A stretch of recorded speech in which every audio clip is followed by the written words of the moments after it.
being a friend. Driving down the road and back again. Your heart is true, you're a pal and a confidant. And if you threw a party, invited everyone you would see the biggest gift would be for me. And the call and text would say, thank you for being a friend. Thank you for being a friend. Thank you for being a friend. Thank you for being a friend.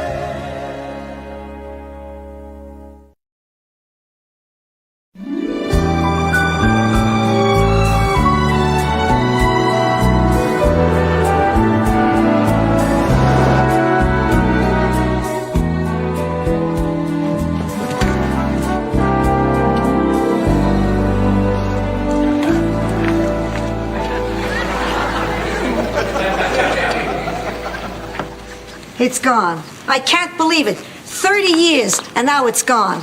Let me guess. Your short-term memory. My short-term memory? Please, my short-term memory. Who's the Mexican? Sophia, what's gone? My purse. My purse is gone. Stolen by some thug. All right. Now tell us what happened. I'll tell you what happened. The economy gets bad. The people get hungry. They resort to carjacking. Carjacking? Oh, yeah. I borrowed your car. So they stole my car? With my purse in it. The cops say they could be any place because I had a full tank of gas. You filled the tank? Oh, yeah.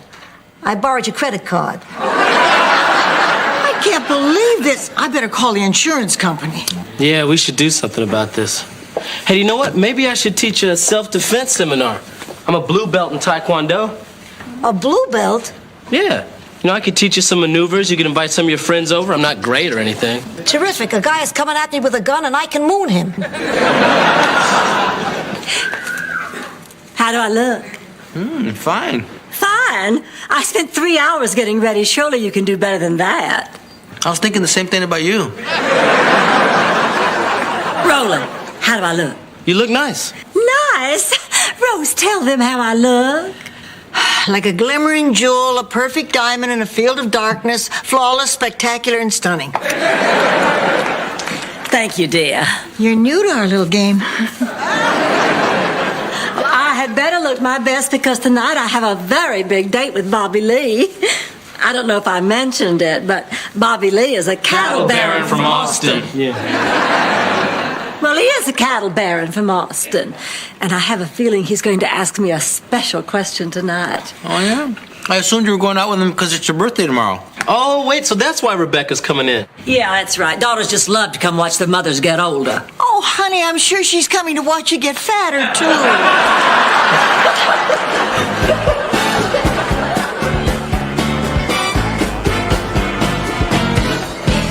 Well, I had a great time, as usual.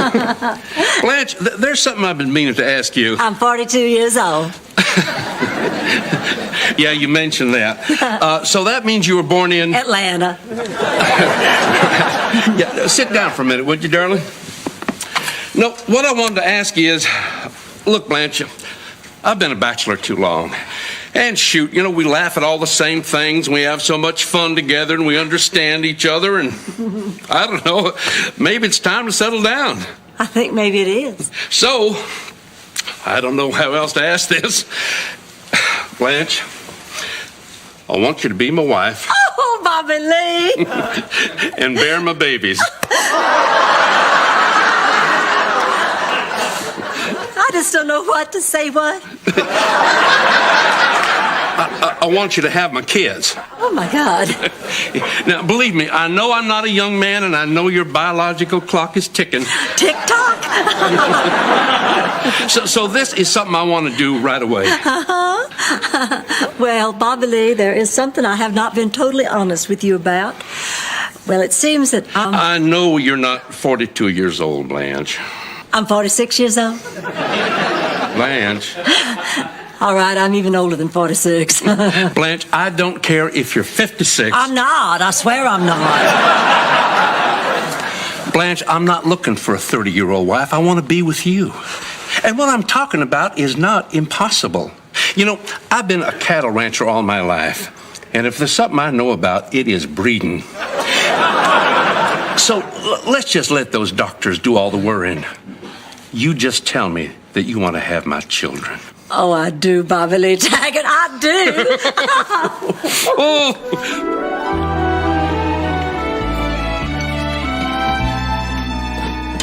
Good morning, everybody. I have an announcement to make. Come on, listen. Bobby Lee has asked for my hand in marriage. And I accept it. You did? I did. I don't know what to say. I do. Congratulations. Thank you. Wait a minute. Wait, there's more. He also asked me to have his baby.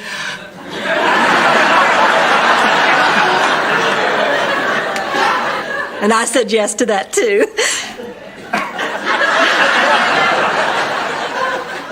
You did? I did. I don't know what to say. I do. You're old. Sophia. What? She's a fossil. I am not. Oh, please. Come on, Blanche. Sophia exaggerates, but she does make a point. I think it may be too late in your life to have a baby. I mean, don't you think maybe that ship has sailed? That ship has sunk. Blanche, this is because you lied about your age, isn't it? No. Well, now, at first I thought it was, but then Bobby Lee told me about this grandmother in California that just gave birth to twins. Her husband fertilized the egg of another woman, and then they implanted it in her uterus. Men.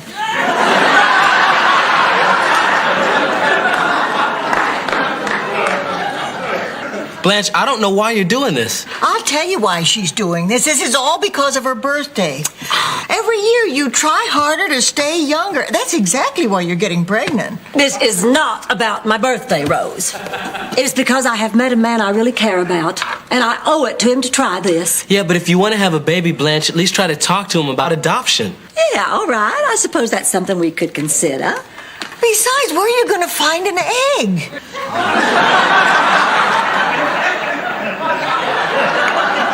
It has to be a human one, right?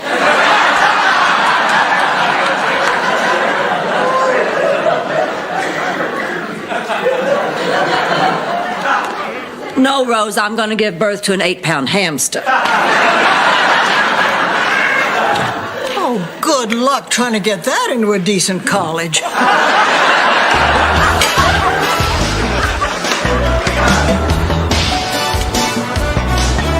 Good afternoon, everybody, and welcome to the self-defense seminar today.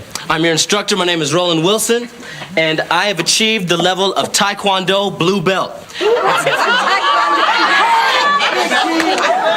Okay, let's just settle down. Okay, we're going to learn some basic protective techniques. Now, did you know, for instance, that anything in your purse can be used as a weapon? I know, it sounds impossible, but even...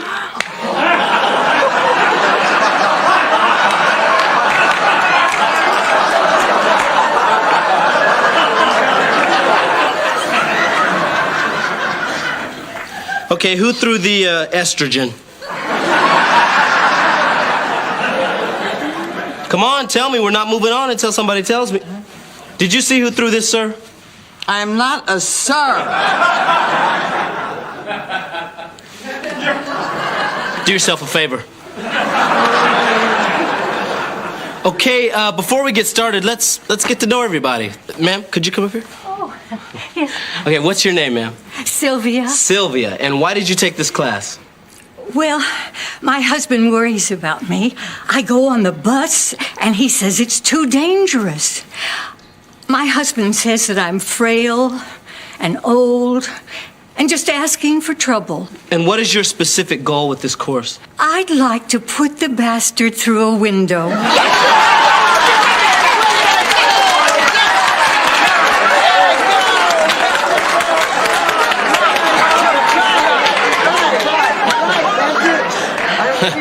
Well, I guess you're ready for the combat part of the seminar, huh? And playing our attacker today is Mr. Chewy Castillos.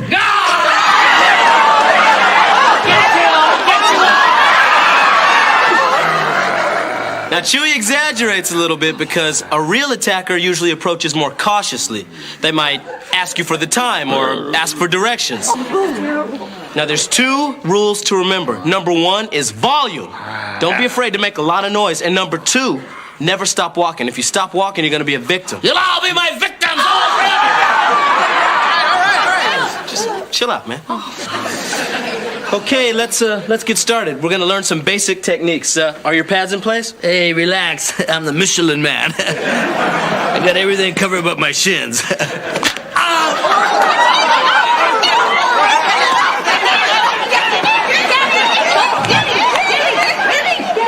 It was horrible. All these old hands coming at me trying to rip off a piece of me. All I could think of was, boy, that Julio Iglesias deserves every penny he makes. Hi. Well, how did it go? Well, Bobby Lee has no interest in adoption whatsoever. He wants children of his own. Well, you're just going to have to tell him no. I mean, where are you going to find an egg? I mean, it has to be someone you're close to. It has to be someone whose medical history you know. And it has to be somebody who'll let you raise the baby. Mama! Oh, look, it's Rebecca. Rebecca! Now, Mama, before we do anything else, I've looked and looked and I can't find a birthday present for you. So don't make me guess. Tell me what you want. Name anything and it's yours. Oh, honey, material things don't matter. It's what's inside you that counts.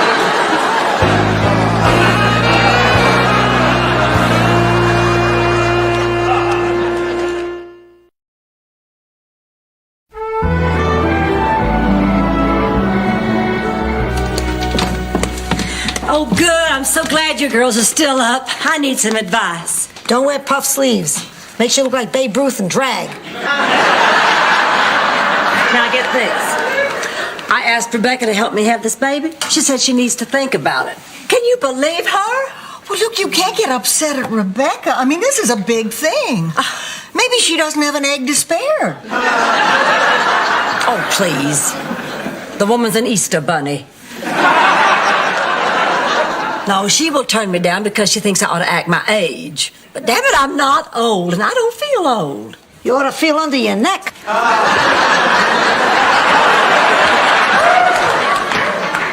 Mama, there you are. Listen, I've been giving this a lot of thought, and I really don't think this is a good idea. Pregnancies can be very complicated, and at your age... Rebecca, don't you lecture me now. I didn't come down to lecture you, but have you thought about how you're going to raise this baby? The same way I raised you, I'll get good people in. Mama, you're not helping your argument here. Anyhow, you know I don't think this is a good idea, but if you're really so sold on it, I'll try to give you what you need. Rebecca, that's wonderful. But no matter what you say, you're not a young woman. Now, are you sure you can deal with a little person yelling and screaming at 3 in the morning because she needs to be burped?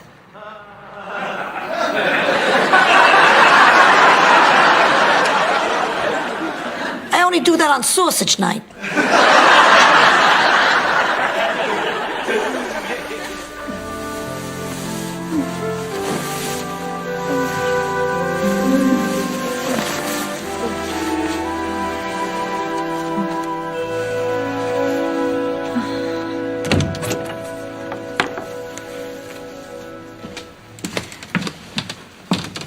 Good, you're up. I can't sleep. Excited about the big birthday? Damn it, Rose, I told you not to talk about my birthday. I'm not talking about your birthday. I'm talking about Junior's birthday.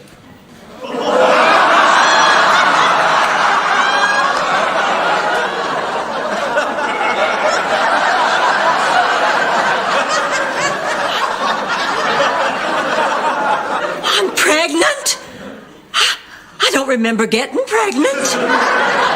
Well, how can you not remember? I went to the clinic with you. They gave us the early bird special, coffee, Danish, and 2 eggs.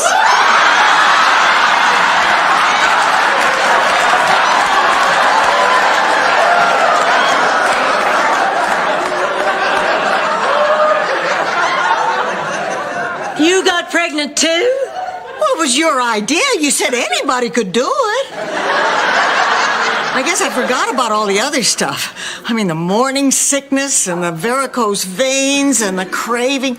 You know what I crave most? What? Revenge! Hey! How could you do this to me? Wait a minute, it isn't my fault. How could you do this to my back? Oh, yeah, you would think by now they would have come up with something to take the strain off our backs.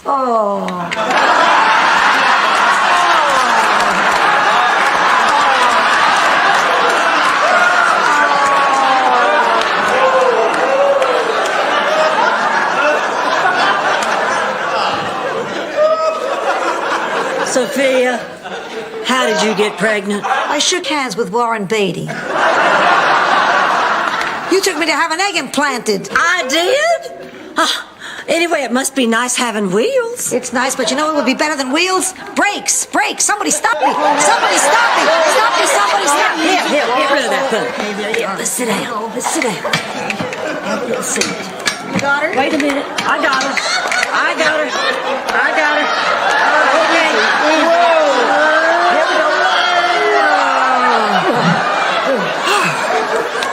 So, have you had the results of the ultrasound, Sophia? Yep, and there's good news. It's a boy. Oh. And he's 35. And he's a dentist. Hey, congratulations. Here, have a toothbrush. Boy, I tell you, this baby has me a little queasy. Me too. Whoop. Want to feel a kick? Sure. How could you do this to me Hey.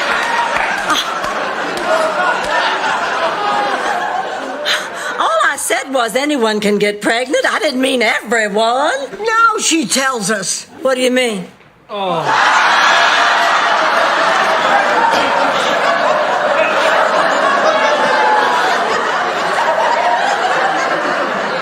I am so ugly.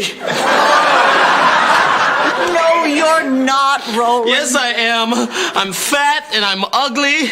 I hate myself. I hate my face. I hate my body. But what I hate most are these damn mood swings.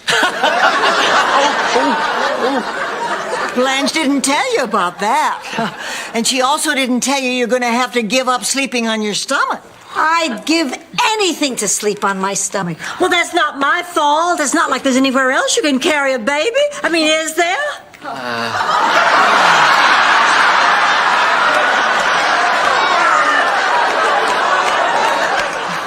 I give $1 million to sit in a chair. Oh, I'm so sorry. Oh, this just isn't right. Oh, I'm so sorry, everybody. I'm sorry. I'm sorry. I'm sorry. I'm sorry. I'm sorry. I'm sorry. I'm sorry. Honey, I'm sorry. wake up. I didn't- Wake up, Oh. sweetie. It's a dream. Oh, it is? Oh, thank God. Oh, Rose, I think I forgot what it was like to be pregnant. Oh, I don't think I can do this. What if I never get my body back? Oh, you'll get your body back. It'll just be all stretched out of shape. Oh, no, I definitely cannot do this. You know, I never thought I'd say this, Rose, but I'm old. Blanche Devereaux is old. You are not old, Blanche. You're just too old to have babies. No, I'm old. And in a strange way, I feel free saying it. Liberated by the truth. Well, then you just have to tell Bobby Lee you can't have his babies. Well, of course I can't. I'm old. How old are you, Blanche? Old enough to know that you can't measure age in years. You measure it by the number of friends you have. How many friends do you have? 42.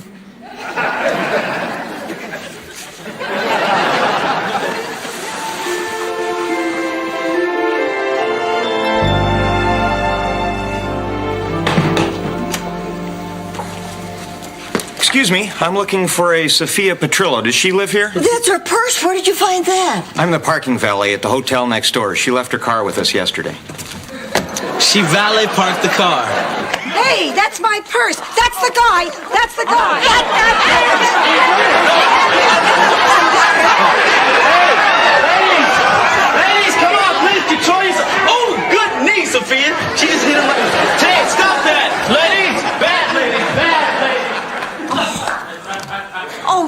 you are. Have you had a chance to talk to Bobby Lee yet? No, not yet. Oh, here he is now. Oh, Rose, I don't think I can do this. Well, honey, now you have to. You just have to, and I'll be here for you. I'll be sticking right by your side. I'm glue, baby. I ain't going anywhere. Hey, a dime.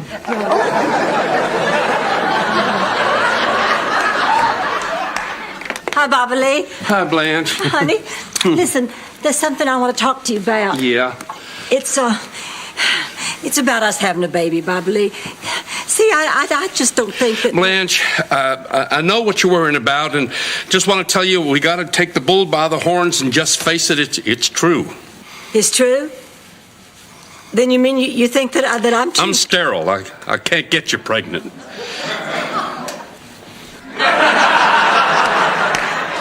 Oh, Bobby Lee. Yeah, I went and got tested today, and I got a really low sperm count. But it's not because I'm old. I'm not old. I'm not old either. No. So I guess you never want to see me again, huh? Well, honey, of course I do. But we don't have to rush right into marriage either. Maybe we just ought to face the fact that you're approaching middle age. But hey, we can still have fun together. That would be wonderful. Oh. Boy, and to think that I got a whole freezer full of bull sperm at home. Well, water everywhere, huh, Blanche? I'll call you later, darling. Okay. Bye. Well, where is he? I want to meet the man that's going to marry my mama and father my baby. Well, it turned out that he was too old. He was too old. All right, I'm too old. Is that what you want to hear, Rebecca? That you were right in lecturing me because I'm nothing but a vain, foolish woman who refuses to act her age? Mama, I lecture you because you are a beautiful, elegant, intelligent woman who doesn't need to act like a teenager. Don't you see? I want you to be proud of who you are. 'Cause, Mama, I sure am. Oh, baby, I am so stupid. Here I have been working so hard trying to have another child, but I've got one right here I'll just never learn enough about. Rebecca Jean, how'd you ever get so smart? Hey, we're only as smart as our parents. Oh. Maybe you're not my real mother. Hey, you come here, you. Happy birthday, Mama.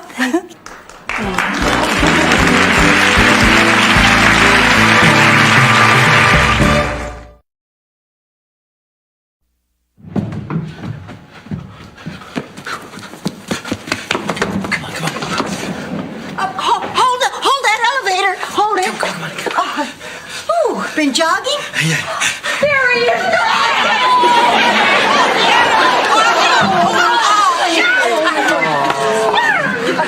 I forgot my hot milk.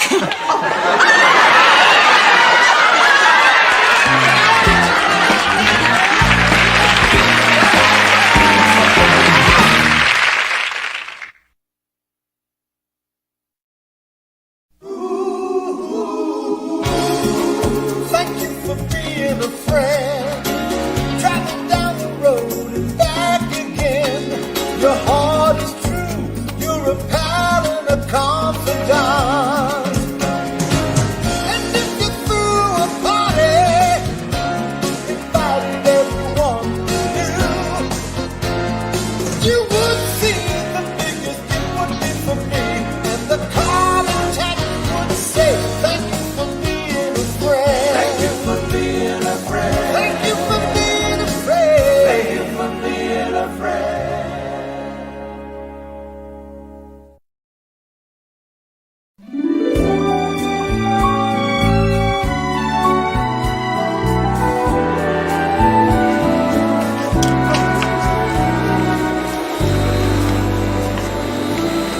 Blanche, help me. I'm looking for a vacation spot for Sophia. Oh, good. She might as well go on vacation. She doesn't do anything around here.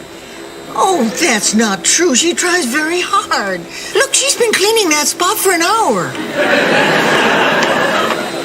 Sophia. Sophia!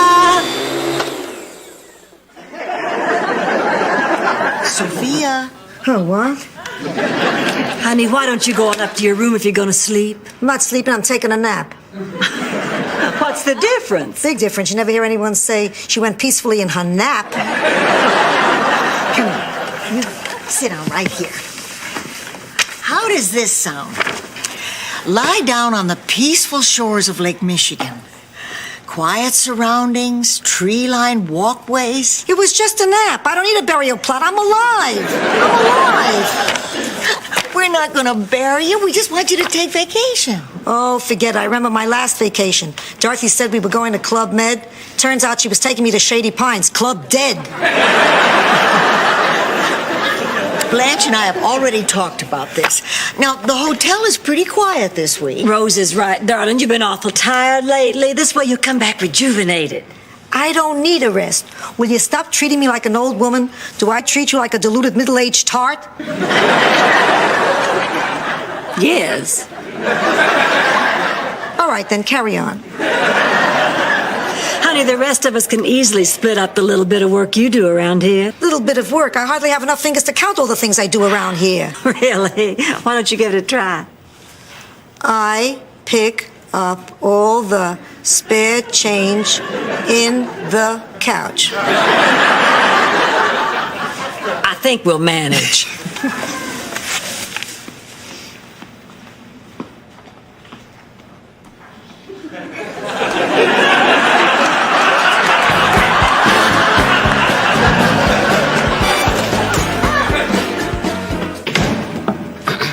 Hey, Ron, what's up? Hey, Chewy. Hey, man, have you ever had corporate headhunters come after you? You know, offer you like a really great job for really big money? Yeah, I had an international corporation after me once. Other than the House of Pancakes.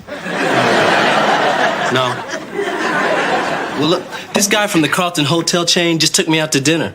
They want to hire me, man. Wow, that sounds really big. Yeah, it's kind of cool. I'm not going to take the job, but it was really flattering. Ah, hey, you know what you should do? Tell the ladies about this and force them to give you a raise. No, man, I'm not going to put them in a squeeze play like that. And I don't want you to say anything about it, because you know how the ladies worry, all right? Okay, my lips are seals. Come on, be serious, man. You got to promise me. Okay, I promise. Cross my heart and hope to die, stick a needle in my eye. Jab a fork right through my nose, sever both my little toes, run a chainsaw through my thighs, pull my colon out my eyes. Chewy! I'll do my best.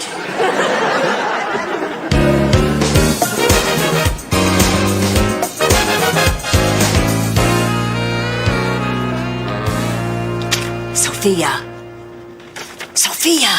Can't you see I'm busy? I'm 16 cents away from a Slurpee.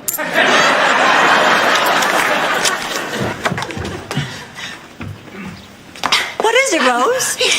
She's trying to tell us something. What is it, girl? Timmy is stuck in a well? We are in big trouble. I was just downtown, and I saw Roland having lunch with the owner of the Carlton Hotel. So? Blanche, Roland's going to leave us. Oh, he is not. Well, why else would he be having lunch with that man? Chewy, do you know anything about this? Well, I promised I wouldn't say anything. All right, I guess I can give you guys one clue. Roland's been offered a job at a really good hotel. Oh, we're never going to guess this. Look, I'm afraid if you guys don't do something, you're going to lose him. Roland would never even dream of leaving the Golden Palace. I don't know about that, man. This is a great opportunity. More money, paid vacation, excellent benefits, more money.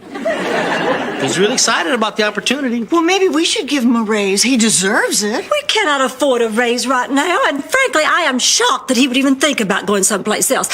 I consider this a personal affront. Oh, Blanche, of course Roland has to think about his own career. We just have to find the money for that raise. There must be something we could sell in the hotel. Perfect. Then we're agreed. We'll sell something in the hotel. Wait a minute. What about me? Well, I don't think men are going to pay for something they already are getting for free.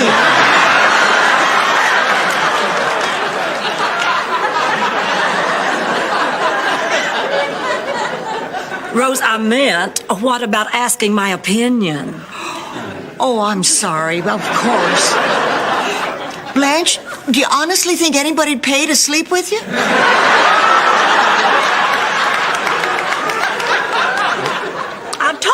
the situation with Roland, Rose? We can't afford to keep him just by selling some furniture. There must be something we're spending money on here that we don't need.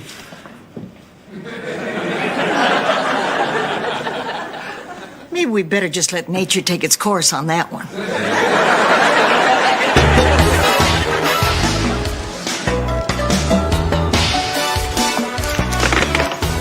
Oh, Sophia, have you looked into making airline reservations for your vacation? Forget it, I'm not going. Besides, I saw that movie Alive. My plane goes down, I'm brunch.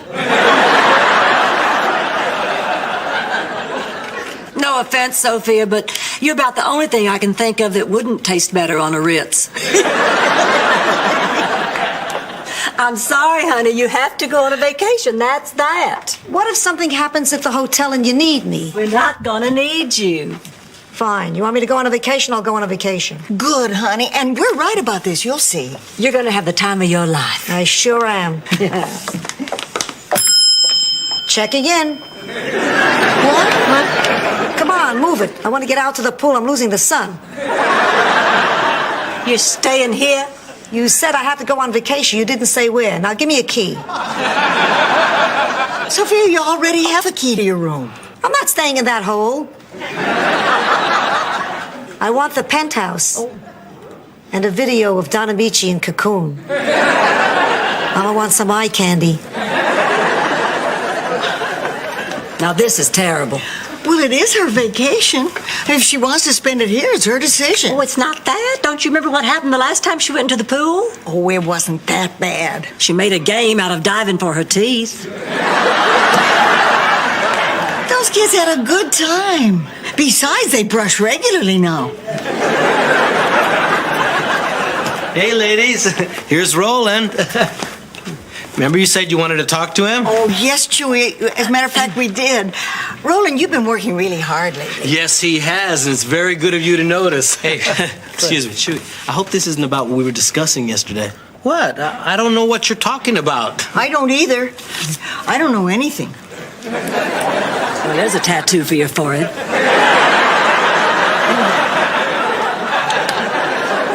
Look, Roland, I don't want to play this game.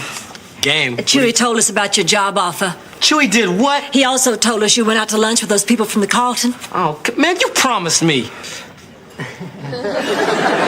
Well, look, it's no big deal. We're glad he told us. We'll work something out. We just have to find some more money for you. No, it's not about the money, Wait, forget it. Now, Rose, I told you I'd think about this. Here's what I've come up with.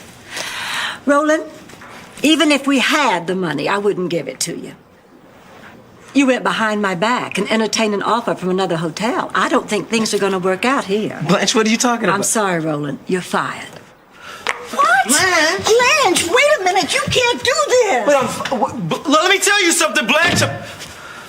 I'm fired? Oh, man, I didn't mean for this to happen. Man, I gotta go in there and talk to him. Well, I'm sorry, man. It's employees only. Oh.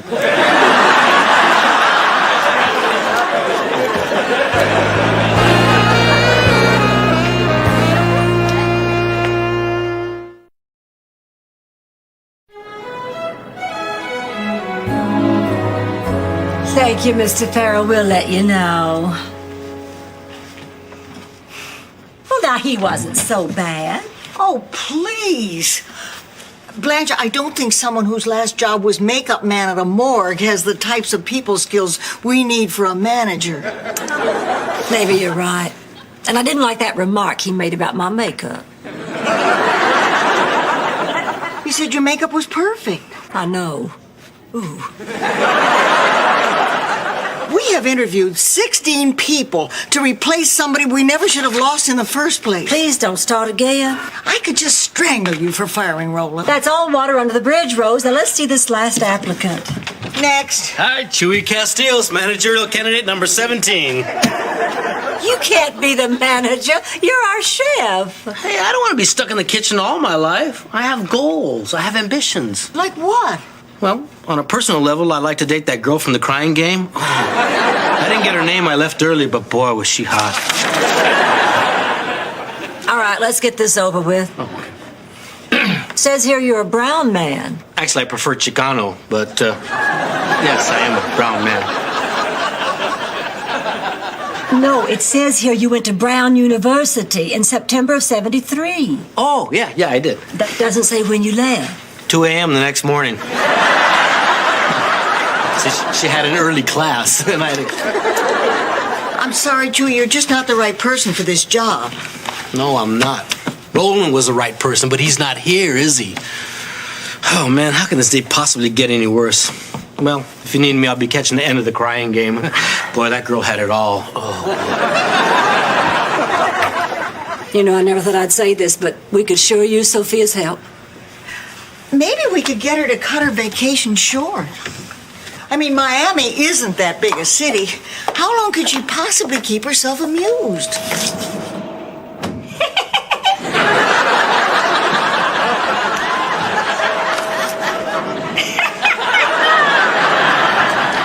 I could do this all day.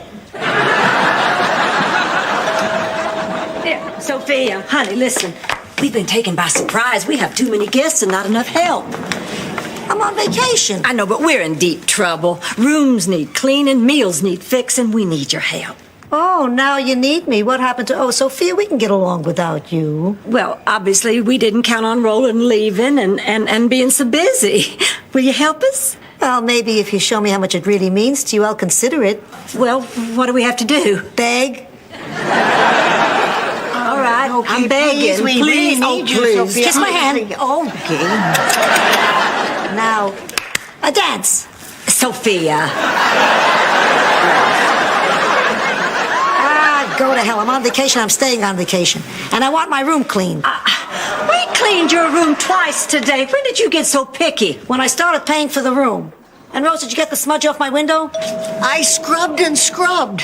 I'm starting to think it's the horizon. I don't care what it is. It's ruining the view.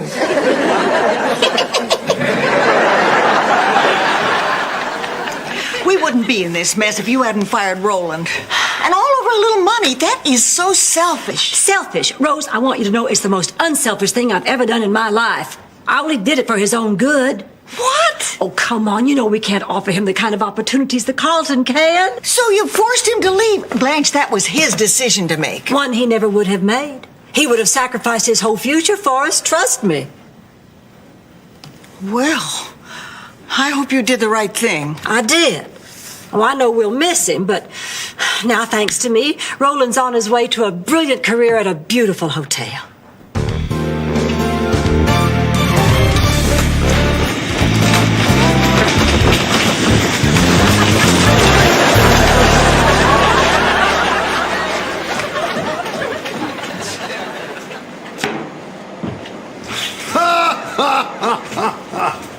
Well, the Carlton Hotel wouldn't take you. So now you're right back where you started 10 years ago, working for me. Pick up those bikes.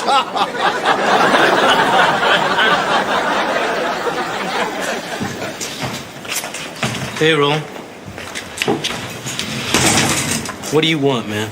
I wanted to apologize, man. If I hadn't blabbed to the ladies, they probably wouldn't have fired you. Probably?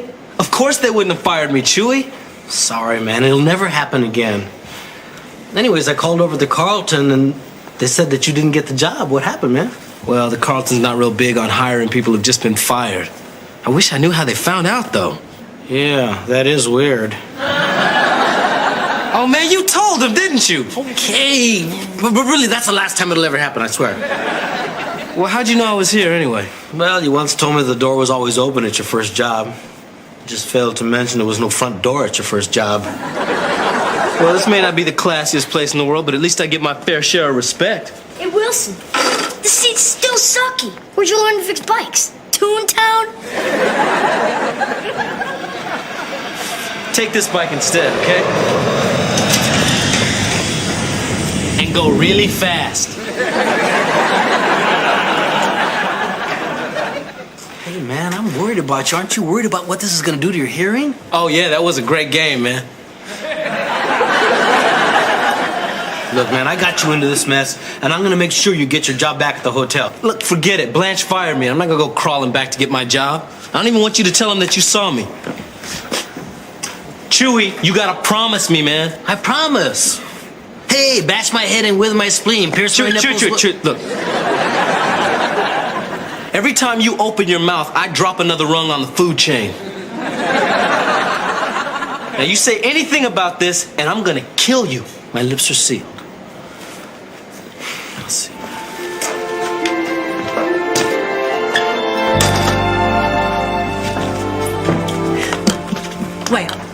Well, what?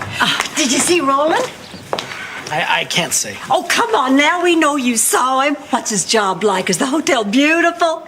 I'm sworn to secrecy. Is he wearing a beautiful suit? Does he have a lot of employees under him? Stop it, stop Oh, it. now we're just going to keep badgering you till you tell us. Badgering?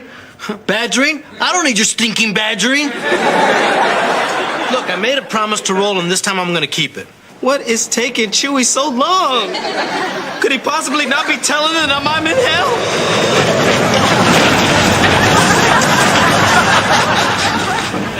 I'm sorry, ladies. I learned my lesson. This safe cannot be cracked. Well, all I can say is I sure miss the little sweetheart. Oh, boy, me too. You know, you just never know how much you're going to miss somebody till they're gone. Hey, you can say that again. Oh, what the hell. Good news, everybody. I'm back from vacation. Yeah, that's nice. Have no fear. Petrillo is here. Good to hear. She's tan. She's rested. She's ready to crack wise. Who you say? Sophia. That's who. I thought you said you missed me. What do I have to do to get some attention around here? A cartwheel? Okay, here goes. But I should warn you, I'm not wearing underwear. Sophia, we weren't talking about you. Can't you see we're a little depressed? You're depressed. I think Roland feels. Working at the bike shack at the airport's no day at the beach. What? Oops. But you said he was at the Carlton. Well, they didn't hire him because you fired him. I only fired him so they'd hire him. Oh, Rose, Chewy, come on. We got to get down there quick. My gosh. Go ahead, the hotel is in good hands. I'll man the desk.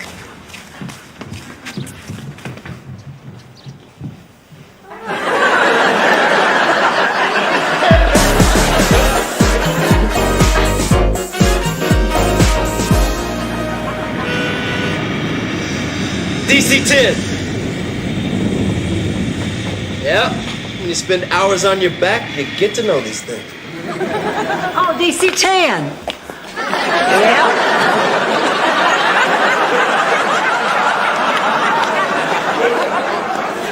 Hi, Roland. Rose, Blanche. How'd you guys know I was here? I told him. The man is a sieve. Oh, Roland, I think he prefers Chicano. Roland, look, the only reason I fired you is because I didn't want to stand in the way of your career at the Carlton. So you can't be mad at me because I was only trying to help. Oh, so it's okay to destroy my life and totally humiliate me as long as you have good intentions, is that it? Well, yeah, isn't that what I just said? So will you come back? No, I don't know. I kind of like it here. I mean, this is, great job. Oh, come on, man. Don't you think spending all day in this little shack might make you stir crazy from lack of human contact? Not at all. Hey, don't lean on Tanya. Come on. Oh, Roland, I really am sorry. You gotta believe that. I would do anything to get you back. Anything? Anything. Beg me. Okay, please come we back. sure Oh, do need you. please. Kiss my hand. And now, the funky chicken. Get down. Roland.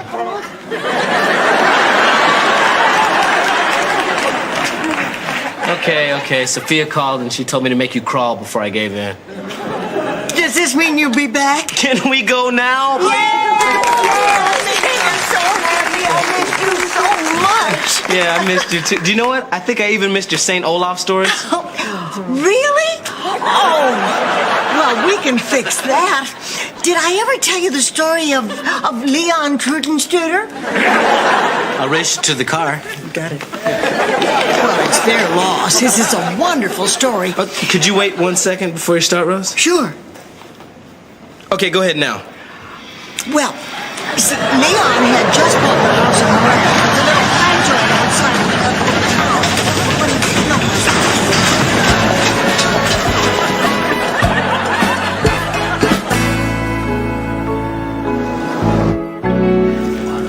Hey, good news, everybody. I think I found found a way to make more money for the hotel. Hey, that's great. Yeah, and if it all works out, why Roland can have that raise. Wait, how did you do that? Oh, Roland, you're underestimating this girl. Blanche is a shrewd investor, has a brilliant financial mind. Actually, I found it in the sofa. No, I just found some ways to cut corners. Oh, man, you guys are too much. Well, I'm glad if you're happy, because I didn't want you throwing away a good opportunity to come back here. Oh, no, not at all. In fact, I've already implemented a few ideas I picked up over there.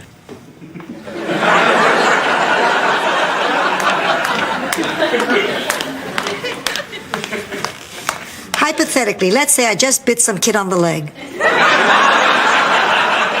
Could they sue?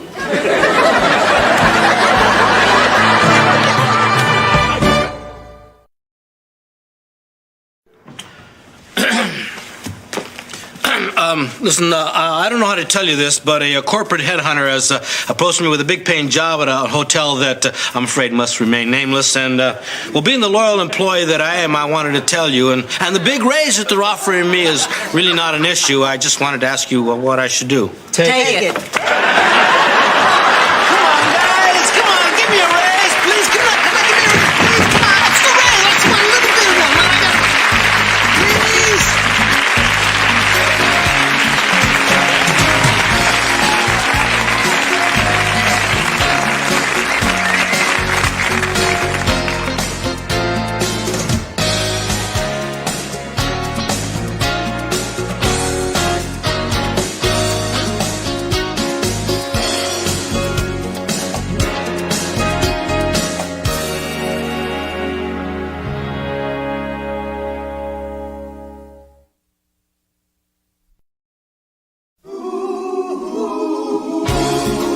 Thank you for being a friend. Travel down the road and back again. Your heart is true. You're a pal and a confidant. And if you threw a party, invited everyone to you would see the biggest gift would be for me. And the card attached would say, thank you for being a friend. Thank you for being a friend. Thank you for being a friend. Thank you for being a friend.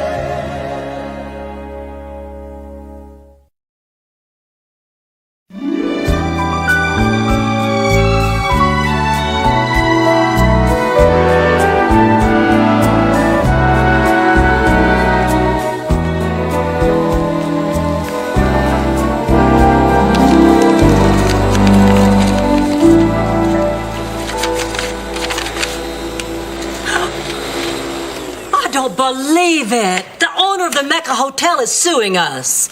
Well, we can't watch Sophia 24 hours a day. And that wet t-shirt contest was open to the public. No, it's not that. He claims that part of our parking lot is on his property. Oh, great. Now we're going to have to get a lawyer. Well, this could cost us a fortune whether we win or lose. Maybe not. Maybe we don't need a lawyer. I'll just have a meeting with this Mr. Gentry. Everything will be all right. Do you really think you can get him to drop his lawsuit? Honey, if my dress is cut low enough, I can get him to drop more than that. All right, ladies, chalk up another volleyball victory for the Golden Palace. Oh, who'd we beat today? We beat the Carlisle. Brad was on it. No. Well, yeah. Brad, you didn't hurt that big, broad shoulder of yours again now, did you? Oh, no, Blanche, it's fine. Really? Come here. It's fine. Brad, I'm not going to bite you. Oh, well, you did last time. You really do scare him, you know. Oh, for heaven's sake, I'm just teasing him. I don't mean anything by it. I don't do anything to really scare him. What about the time you showed him the attachments to your back massager? What's the matter, Chewie? You're awfully quiet. Didn't you have a good game? Once again, I didn't get to play. Once again, I got to sit on a hot sand and burn my butt while Roland and Brad played the whole game. And I know why. It's because I kind of stink at volleyball, huh? Oh, this is a racial issue, man. Of course it's because you stink at volleyball. Look, we only have 2 games left to win the championship. I'm not going to change the lineup now. As long as I'm the captain, Brad is playing. I want to win that trophy. Well, maybe I can help. I did play volleyball, you know, back on the girls' high school team in St. Olaf. I was known as Jump Up and Down Rose. That was your nickname? No, that's what they'd call out to me.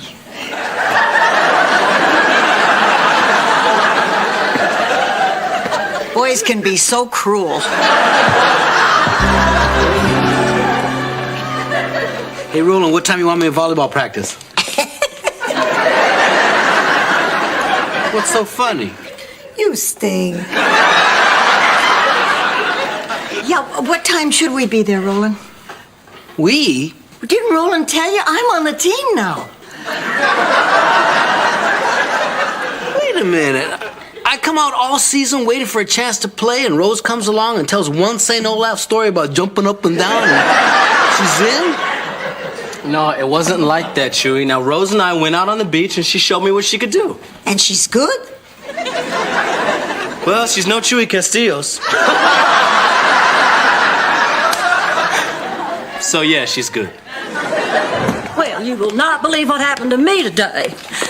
I was at a business meeting down at the bank trying to get our line of credit increased. So I'm sitting there across the room from this Mr. Reynolds, a vice president, mind you, and oh, he said the most upsetting thing to me. Don't come back until you're wearing underwear?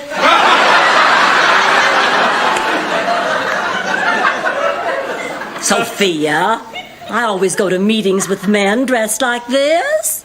To me, it's just a great business tool. You know, it gives me a leg up. Just one? Well, I know it's not fair. I mean, is it possible for any man to resist me when I look this way? Well, is it? It's real hard.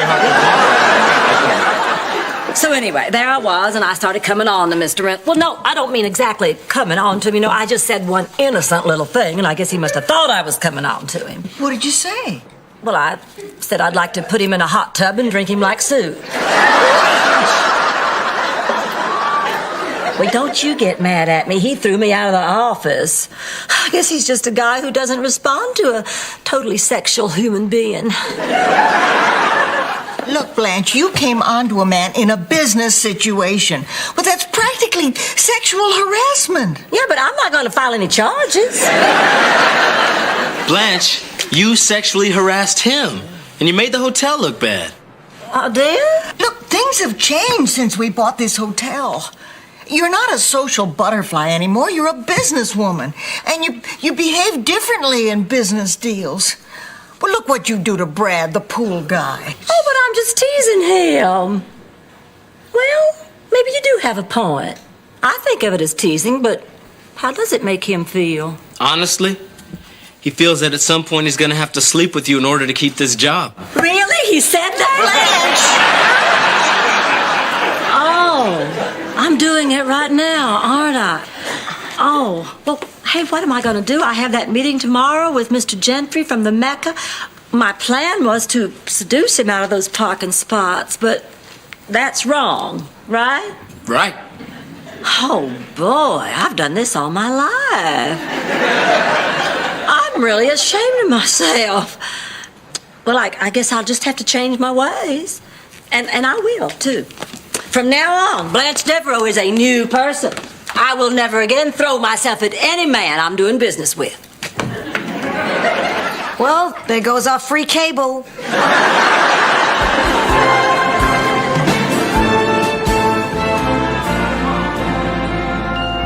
I got it. Set. Yes, baby! Woo. All right, 14-5. Time out. I got some sand in my eye. Oh, no, that's all right, man. Happens to all of us. Time out. I got some sand in my eye. We're going to kill these guys, man. I love to win. Nah, don't get overconfident. These guys could come back. Oh, no way. Not a chance, man. This game's history. It's over. Hey, Coach, do I go in now? Not yet, Chewy. They could come back. Hey, come on, man. Put me and Rose in now. Yeah, go ahead, Ro. Give him a chance. They'll be all right.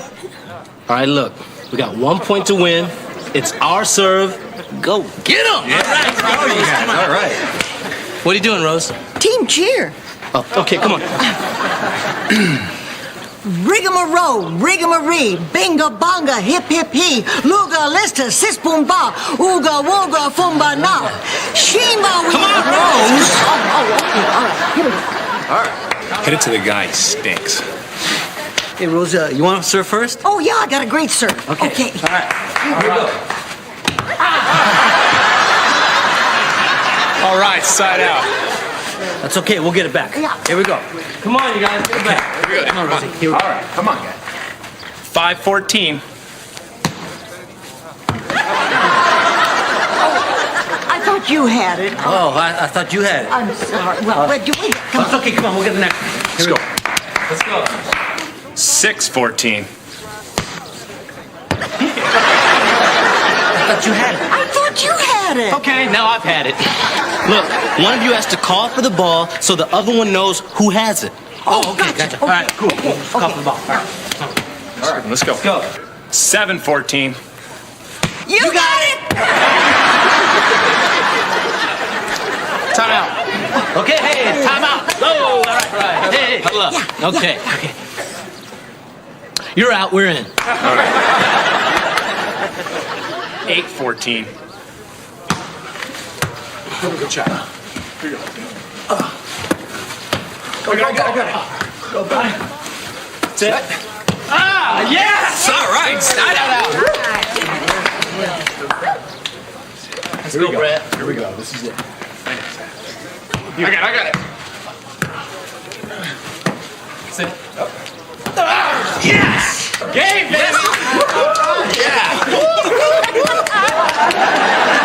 can't believe it. This is a total waste. I'm useless. There's no reason for me even to be here. Well, not at all, Chewie. You were terrific. I mean, you took a boring, one-sided game and turned it into a real nail-biter. All right. Golden Palace, Golden Palace, Golden Palace, Golden Palace.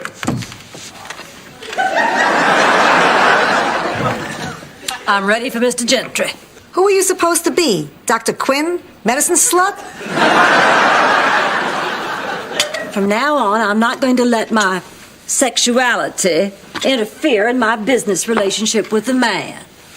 I just couldn't respect myself if I did. I have changed.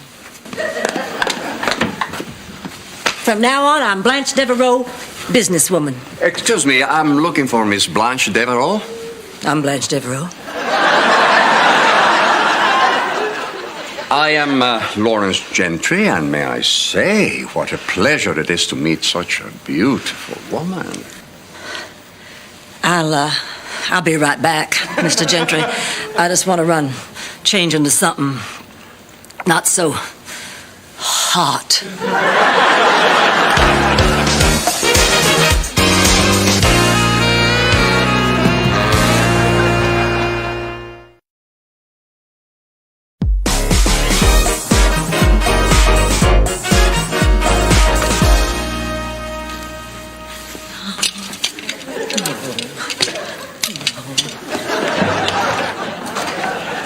Blanche, we can't let you do this. Now, you seem so determined to change your ways.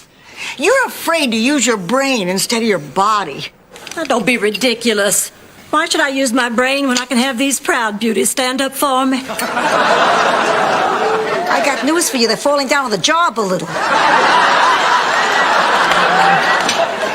I always knew Blanche acts the way she does because she suffers from sturgeon yanking. Now, do we have to listen to this? I have to. I can't run as fast as I used to. When I was young, Dr. Sigmund Sturgeon, St. Olaf's most controversial psychologist, was called in when all the girls in town became... How can I put this? Oh, what the heck, we're all adults. Became like you, Blanche. His theory was if you pulled out a girl's front teeth, it made her less attractive. And that solved the promiscuous problem. So it was decided that all the girls in St. Olaf, except the daughters of the members of the town council, would have Dr. Sturgeon yank out their front teeth. Thus the name Sturgeon Yankin. Hey, you know, you may be right. Rose, my wanting to look nice for Mr. Gentry has nothing to do with my old way of doing business. Isn't it possible I'm just attracted to him? I mean, what's supposed to happen in the 90s when two people meet at work and they're just plain attracted to each other? You want my opinion? Keep your body out of it and just use your mind. Is that really possible? You want to be a professional? Okay. All right. I'll try that. Atta girl, Blanche. But I have to tell you, it feels very unnatural. If it gets too tough, there is help. As we say in St. Olaf, men don't chase toothless women. Well, not until last call.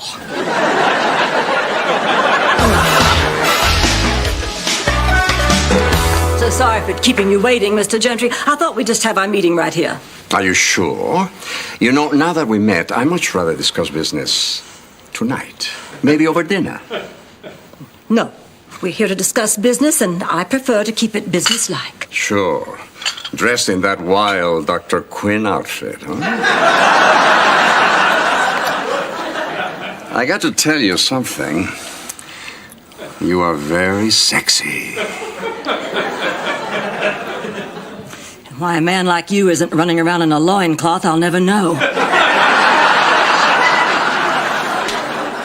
But look, it's very important to me that we keep things between us on a business level. Fine. If that's the way you want it. Well, please sit down. Thank you. Tea? Yes. One hump or two?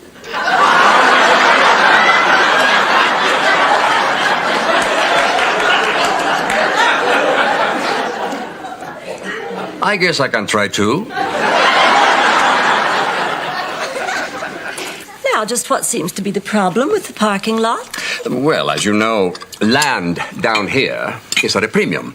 And our hotels are so close. I mean, we're so close, we're practically on top of each other. Sounds good to me. Now, we're here to talk about business, so here are some of my ideas about the parking places. You have those lunches for businessmen? And you have fabulous eyes. Which are undressing you at this very minute. No! No, we've got to stop this. Can't you just relate to me as a human being and not some fabulously luscious boy toy?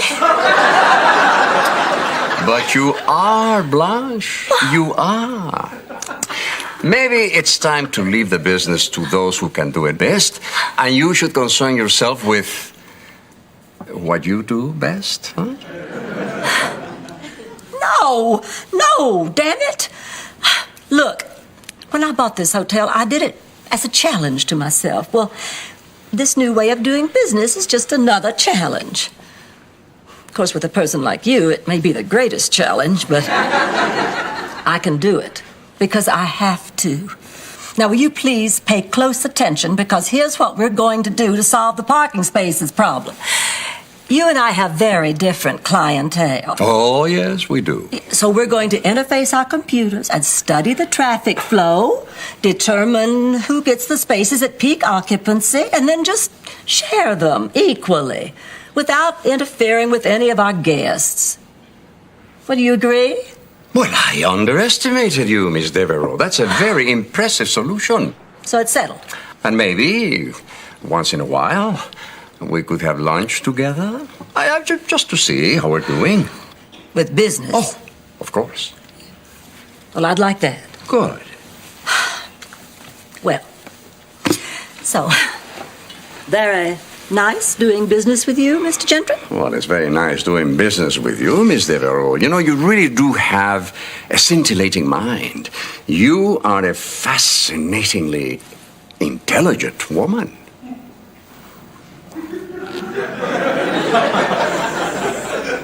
Thank you.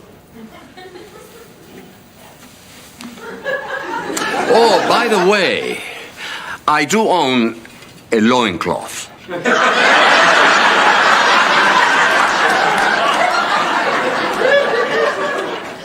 I had a hunch.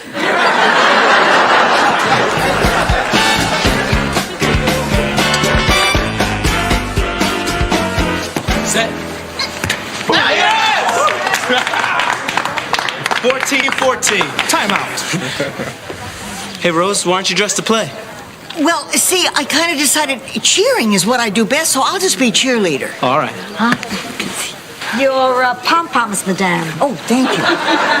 It's wonderful knowing that at any age your life can have purpose. Go, team, go, team, go, team, go!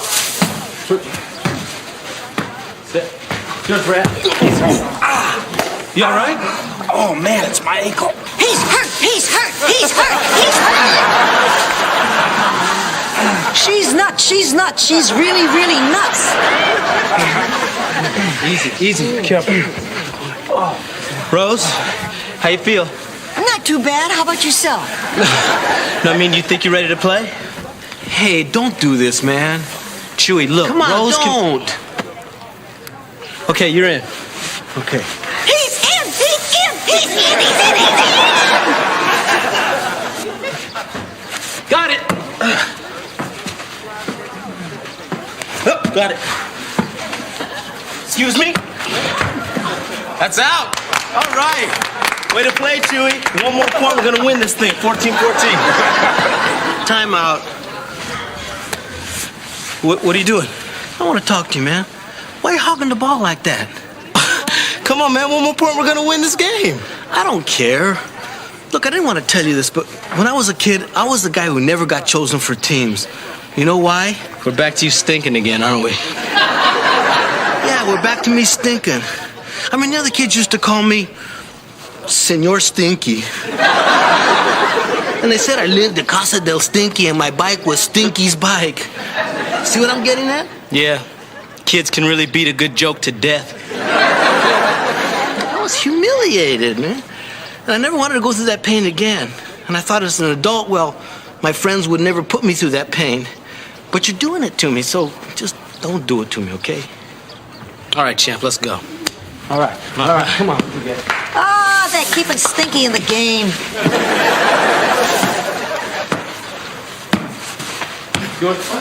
Yes, side out. We stink, we stink, we stink, we... Game point.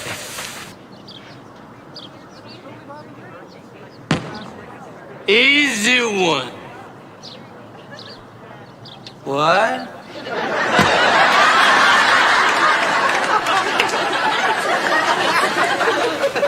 Yes, it's game. What are you doing, Chewy? Well, you distracted me, man. You're gonna blame this on me? You are unbelievable, man. You really are Senor Stinky. You're the worst, Chewy.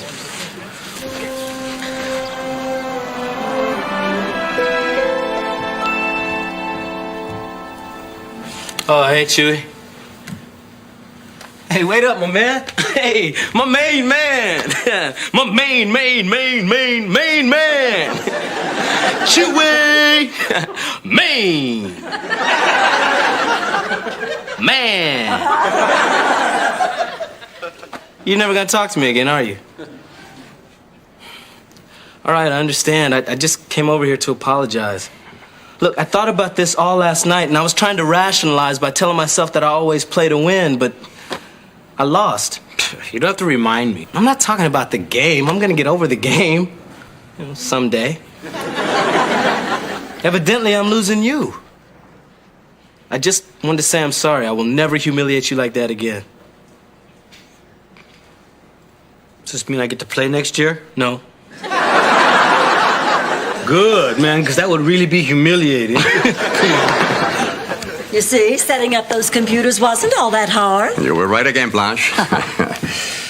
You know, your hands are as smooth and soft as rich Corinthian. Well, let's just say they're soft. Listen, now that our business is concluded, perhaps we can open a new chapter in our relationship.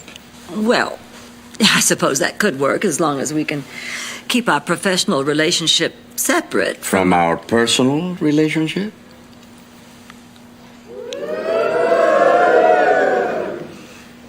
Yes, if we can do that, why not open a new chapter? What do you say we start tonight? I say great. Your hotel or mine? Mine, they know me at yours.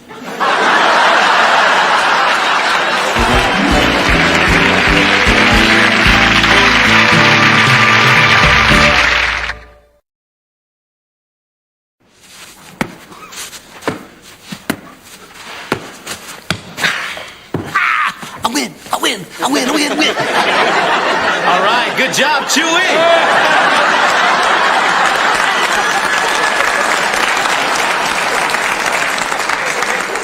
Now, let's try the next one without the blindfold, okay? No. Ready?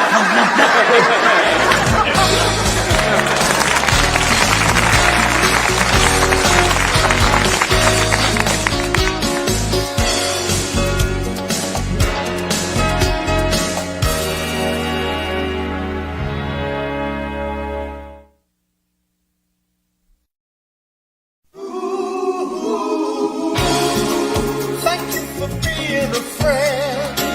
Travel down the road and back again. Your heart is true. You're a pal and a confidant. And if you threw a party, invited everyone you knew, you would see the biggest it would be for me. And the call and text would say, thank you for being a friend. Thank you for being a friend. Thank you for being a friend. Thank you for being a friend.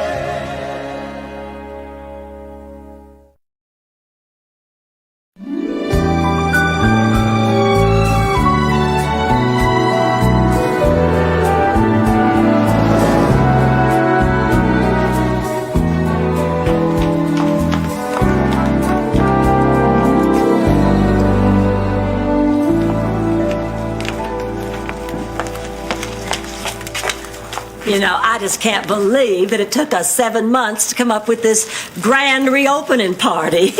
Oh, it's going to be such a big weekend for us. Man, I'm gonna scrub that kitchen from top to bottom.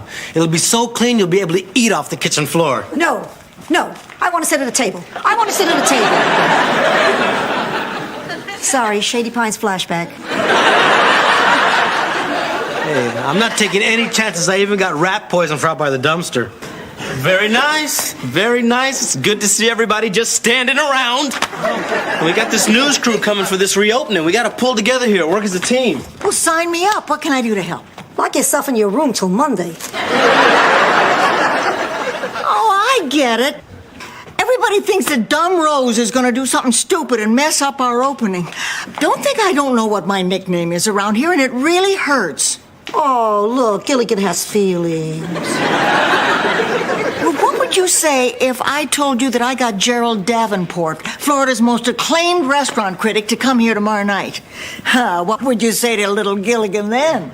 Well, I'd say good work, little buddy. Oh, no, not Gerald the Finer Diner Davenport. Well, I didn't catch his middle name, but he is a restaurant critic. Oh, Rose, the Finer Diner's the name of his column. Davenport, I hate that little runt. He gave me the worst review of my life. What'd he say? Well, he said my cooking was banal. And when I looked it up, boy, was I mad. Well, I'm sorry, Chewie. I would never have invited the man here if I had known. Hey, don't sweat it. You know, some guys get real macho about these things, but hey, I'm over it. If he thinks my salads are banal, then my salads are banal. Who cares? Yeah, you know, I always did think the salads around here were kind of plain. I'll cut you, man.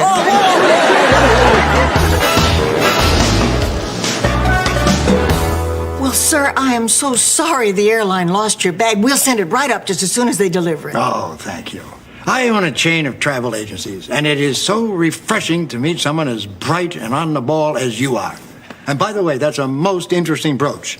Amethyst? No, Lutheran.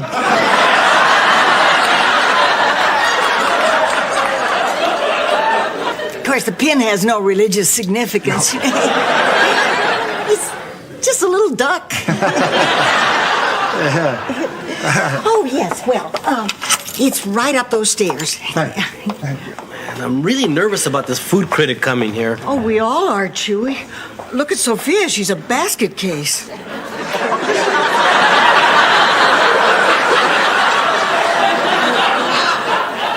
You know, I'm not so upset now about missing that King Tut exhibit. Chewie, that negative review was a long time ago. He's written thousands since, probably didn't even remember you. Good evening. My name is Chewie Costillos. Oh, my gosh. What a coincidence. Our cook is named Chewie Costillo. Isn't that Hey, Davenport, it's been a long time. I still remember your last meal vividly. Didn't you get that postcard from my colon? Wish you were here.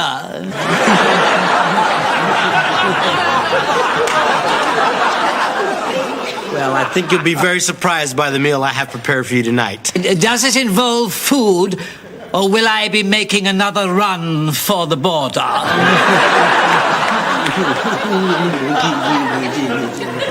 Why, that cranky little stuck-up troll. I think I'm in love. Look at him. Davenport just took 2 bites of my lobster Newburg and he hasn't touched it since. I made it especially for him.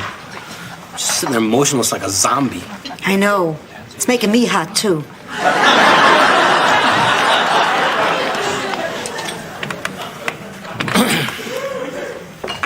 Well, Mr. Davenport, how's that lobster Newburg tonight? Mr. Davenport? Hello?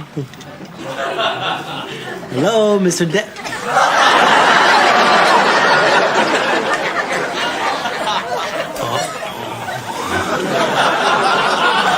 Oh, well, I guess that meal's pretty good then, huh?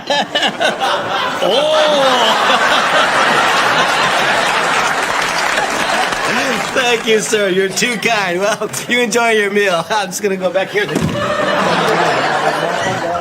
Chewy, what's wrong? It's Davenport. He's gone. Gone where? You know, to a better place. Where? The Fontainebleau. He's trying to tell you the guy is dead, you moron. Dad, how can that be? He was fine 5 minutes ago. Look, I took his pulse. It's not too tough to count up to 0. Why is it all the cute guys are either married or dead? We can't let this ruin the grand opening for the other guests. We've got to get the body out of there before someone notices it.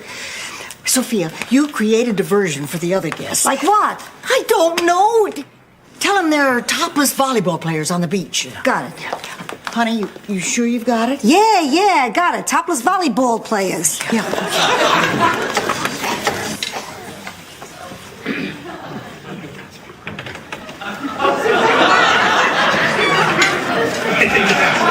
Hey, look! Out on the beach, a dead body. No.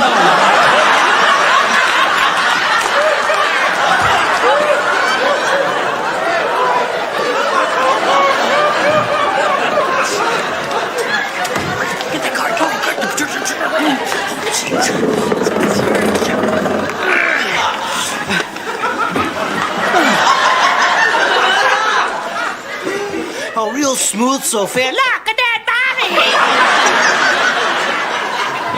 Hey, what's going on in the dining room? Mr. Davenport, are you all right? He's dead. Oh, my God! Oh, man! I didn't want to touch a dead guy. I don't want to touch the unliving. Get hold of yourself, Roland. Yeah, but it's a dead dude, and he's touching our stuff. A man has died here. Now, I think we should have a moment of silence to honor our fellow human being. Yeah. Okay. Don't you? Yeah.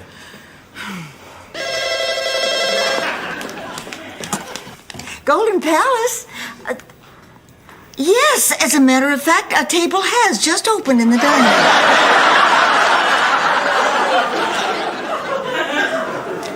Well, at least I never call your food banal again. Hey, look, I want you to really know I had nothing to do with this. There's nothing wrong with my lobster Newburg. I make it the way I always make it. Look. Cream, sherry, rat poison. Oh, my God. It was a mistake. It looks just like cornstarch. Except where the Indian girl was, there's a rat in an electric chair. Oh, my God, I've killed a man. I killed Davenport. I must have subconsciously wanted him dead. No, Chewy, look, don't jump to conclusions, all right? Now, this is a very old man. Look, I know somebody at the coroner's office. I'm just going to run upstairs and call him. Maybe we can keep this thing quiet.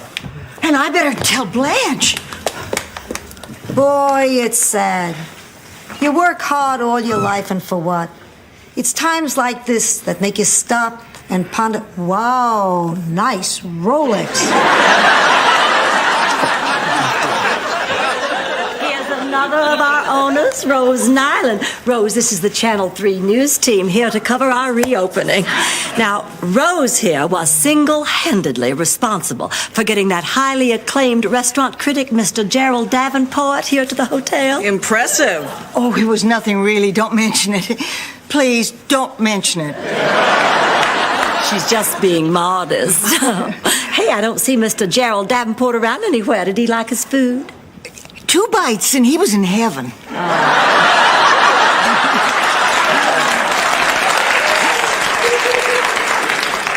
Well, if you'll follow me to the kitchen, I'll introduce you to our chef, Chewy Castillos. Give me 2 seconds to straighten up.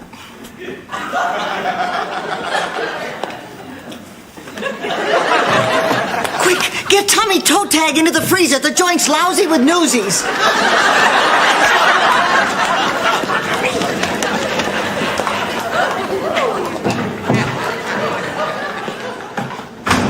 And this is our kitchen, where our chef, Chewy, prepares his culinary surprises. In the 7 months we've been here, there's been only one complaint. Well, as investigative reporters, I'm sure you wouldn't want to miss the tacky makeshift living quarters we have for our Latino employees in the back. Oh, yeah, you gotta see, they got me living in squalor back here. And it'll be great on the 11 o'clock news. Dead? You mean he dropped dead just like that? Lord, why does everything happen to me? Now we've got a corpse in the freezer, a camera crew snooping around the hotel, and a travel agent whose bad recommendation could just ruin our reopening. What next? Al Tucker, health inspector.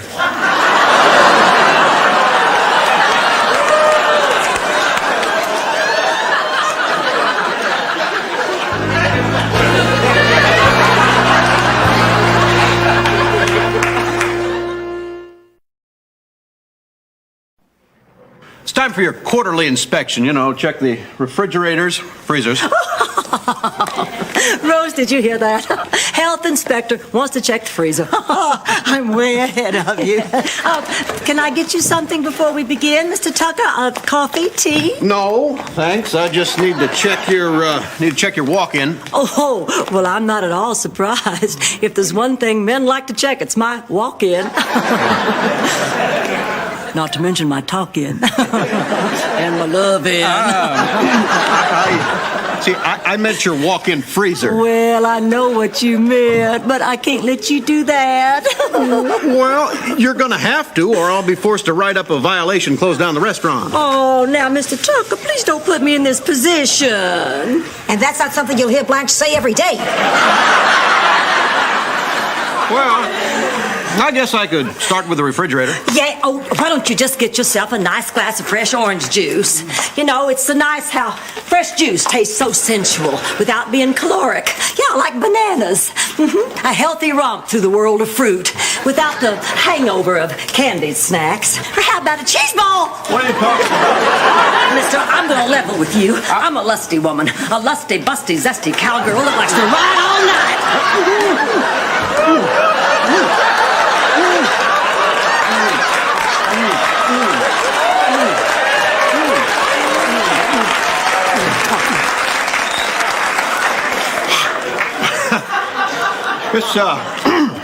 Miss Devereaux, I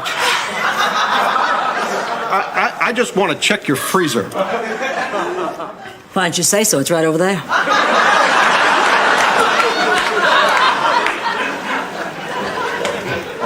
Oh, there you are. We couldn't find the workers' huts and your cook just took off somewhere. Is there something going on at this hotel? Well, I'm probably not supposed to tell you this, but Salman Rushdie is in 205. And he's with Joan Van Ark. Of Knots Landing? Oh, I see the airlines have dropped off my luggage. Roland, would you please take this up to my room? It'd be my pleasure, sir. Thank you. Don't have any cash on me right now. Tip you later. Don't worry about it. No problem at all. Why do I always have to carry the stiffs?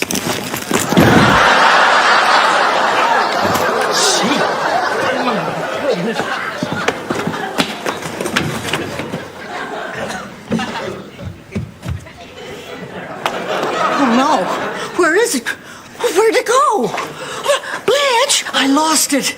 I lost the suitcase. What? Oh, no. Well, we've got the media roaming the hotel, a health inspector in the kitchen. Now you tell me you lost the body, Rose. That's terrible. What are we going to do? Well, maybe we should just try to have fun with this. Get up, you What's taking the coroner so long? Hey, it's not a job where you have to rush. Mr. Davenport, I don't know where you are right now, but I want you to know that if I did kill you, it was an accident, and I'm very, very sorry.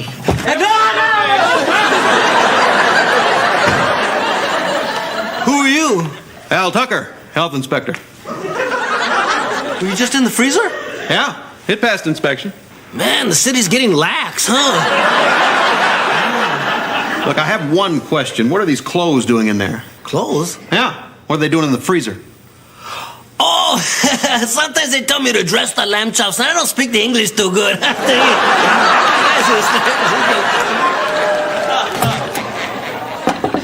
Mr. Mitchelson? Oh, look, I can't do this. Hey, we gotta get that suitcase back. Listen, ever since I was a kid, I've had this thing about death, okay? I can't take it.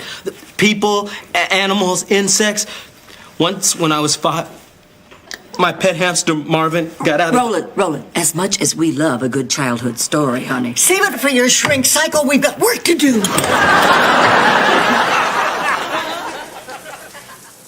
He's in the shower. Oh, that's perfect. You know how men are. They just take forever. Lathering up their strong, well-muscled arms and then letting the soap run in rivulets down over the washboard ripples of their tight, taut... Enough, Blanche. Oh, I'm back. What? Well, we can't go wandering around the hotel with a dead man. Well, let's wrap him in a blanket. Blanket. Good. Oh, here's one. Oh, man, this is so nasty. This is nasty. Here.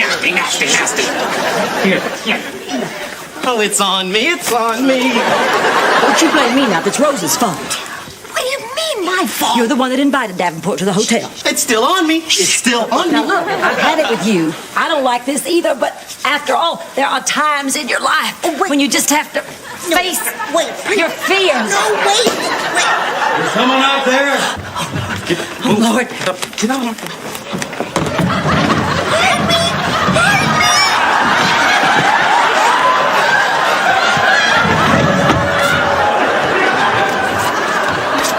What's going on out here?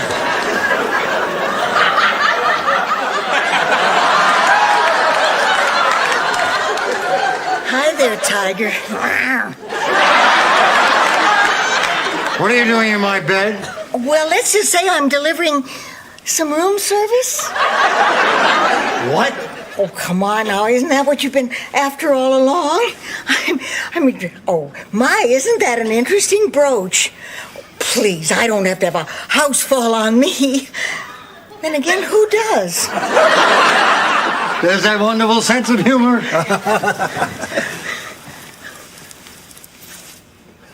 Oh, your hand is so smooth and cold. Here, let me warm it up for you. Hey, nice Rolex. You know what really turns me on? What?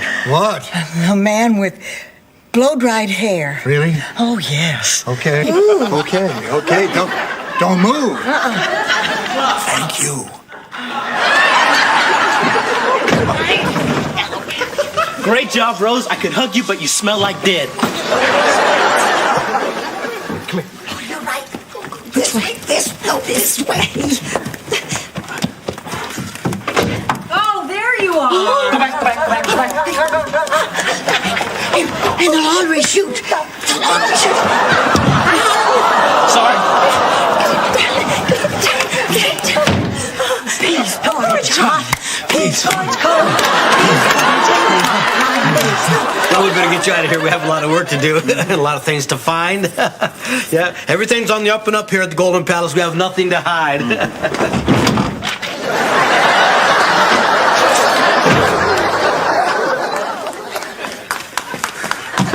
Okay, we're We're gonna need a diversion for the guests. Don't worry, this time I got it. Topless volleyball players out on the beach. Yeah. Hey, everyone, look. Dead volleyball player in the blanket.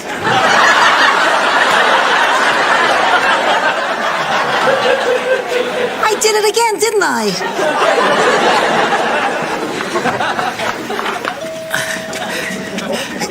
Blanche! Not now, not now. Hold it. But I gotta rest. okay. Wait a minute. I was a lot younger when I used to do this back in Sicily. Gotten up and walked away. Hardly. Oh, there you are. Rose! What happened to you? I not only blow dried my hair, I put in mousse. Why'd you take my blanket? No! Oh my God! What's going on here? I don't know, and I'm as shocked as you are. What? Listen, I think it's time we told the truth. Rose, what are you doing? No, Blanche, we can't live this lie any Rose, longer. Rose. This man here is drunk. Yeah, he's drunk. He's drunk. Pie-eyed, soused, wasted. Practically embalmed. You were doing better without me, weren't you? Now, you all know this man as noted restaurant critic Gerald Davenport, but to local bartenders, he's pure profit. Oh, I'll say. Yeah, and when he's drunk, he thinks everything tastes banal. Well, this is horrible. Well, not entirely, because it gives us here at the Golden Palace a chance to implement our new designated driver program. From now on, any of our restaurant patrons who's had too much will be safely escorted home. That's right. Excuse me, Mr. Davenport, sir. Do you think you could drive yourself home tonight? That's a big See, that's the first step, admitting you need help. Oh, That's so true. That's so true. That's so true. What's that? You want me to keep your Rolex for safekeeping? Get out of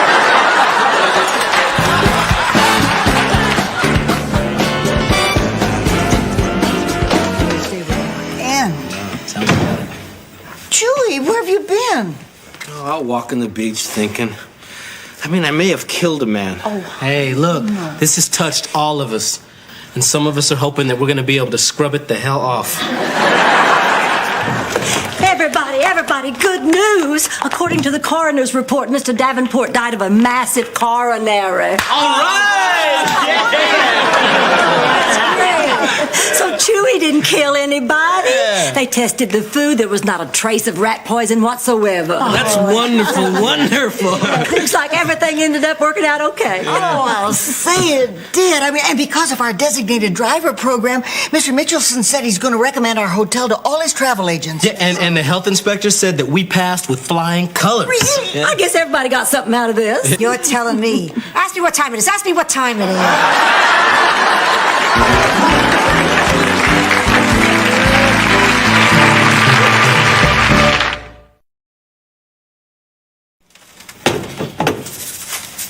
Well, this all worked out pretty good. Yeah, I'd say all in all, it turned out to be a pretty good day. All right, Sophia, that's enough.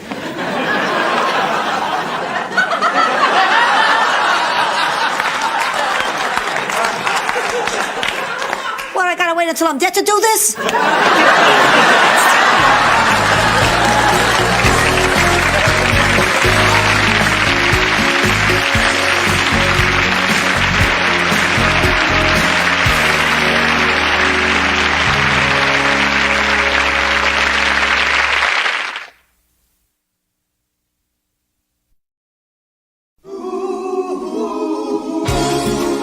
Thank you for being a friend. Travel down the road and back again.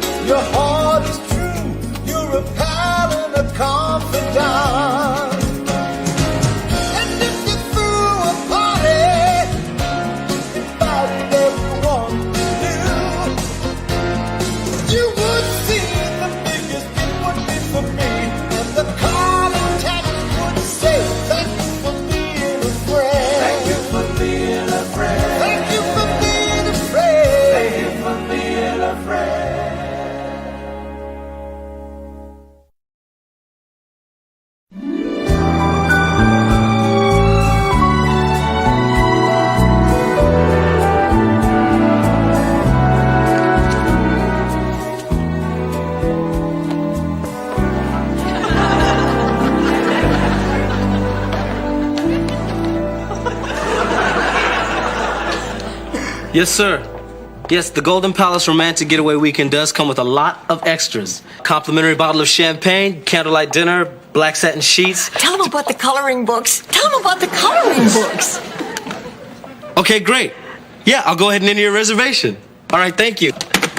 I can't believe this, Rose. We're almost booked solid. Oh, I know. You should trust my instincts more often. Yeah, but how did you know that this romantic getaway was going to be so popular? I remembered something my minister told me when I was a little girl. What's that? He said Moses parting the Red Sea is a nice story, but Mary Magdalene really packs a pew. What does that mean? Sex sells, baby. Hey, Sophia, where does this thing go? Over there. To be honest, this is why everybody's coming. Getting Dr. Ursula to give us one of her lecture weekends was a real coup. Really? I'll have to take your word for it. I've never even heard of her before this. Of course you have. She's the love doctor. She's on all the talk shows. She writes all those controversial books on sex. I think Dr. Ursula is great. I just took one of her books out of the library last week. It's called New Sexual Positions for the Senior Citizen. And? Art Linkletter will be selling a lot of adjustable beds this year. Well, this sounds awesome. I'm there. I haven't told you, but I've been having some problems with my sexual partners lately. Such as? I don't have any. Well, Sophia, don't give up hope. All you have to do is find a man you're sexually compatible with.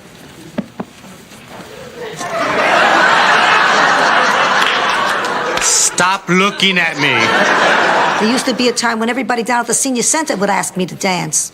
I didn't know you liked to dance. Oh, please, I love disco night at the center. The music, the mingling.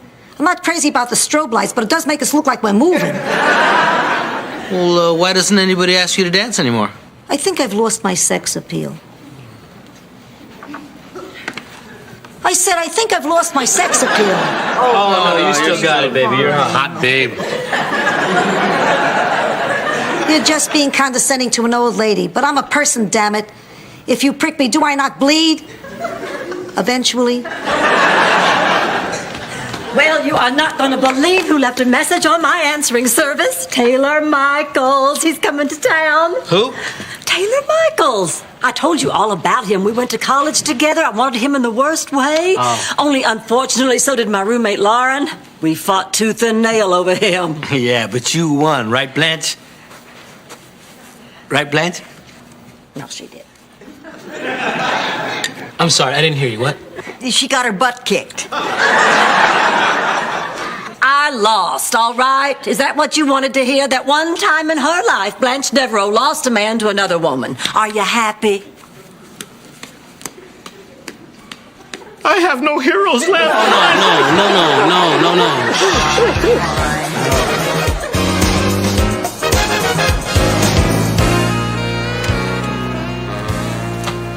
Hello. Hello, may I help you? Yes, I'd like a room, please. All righty. I have one with a beautiful ocean view. Well, if it's half as beautiful as the view in front of me right now, I think that would be perfect. Oh, wait. Do you mean me or the mail slots? No. You, of course. Goody. Blanche? Blanche Hollingsworth? It's me, Taylor Michaels. Oh, Taylor! Oh, I do not believe this. Just look at you. Would you just look at him? I'm looking. Oh, you look exactly the same. I know. And you, I could just eat you with a spoon. Rose will get me a spoon. Rose? Oh, is that what this delightful young lady's name is? Oh, yes, I'm sorry, Taylor. This is my business associate, Rose Nyland. Rose, what a beautiful name. You should see the flower.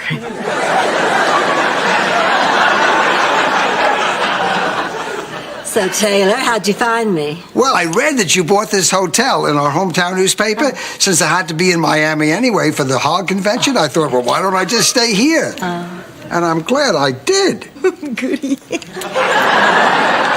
So, Taylor, do you have any plans while you're in town? Well, I hope so. Rose, would you like to have dinner with me tonight? Yes. I mean, I'll have to check my schedule first. Excuse us for a moment. Blanche, I really like him, but I know he's an old friend of yours, and I won't go if you don't want me to. Oh, honey, don't be ridiculous. I'll have a lot of time to be with Taylor. You go on and enjoy this one-time only event. Only I guess I should warn you, he does raise prize pigs, so you might have to sit through endless pig stories. You don't have to sell me. I already said yes.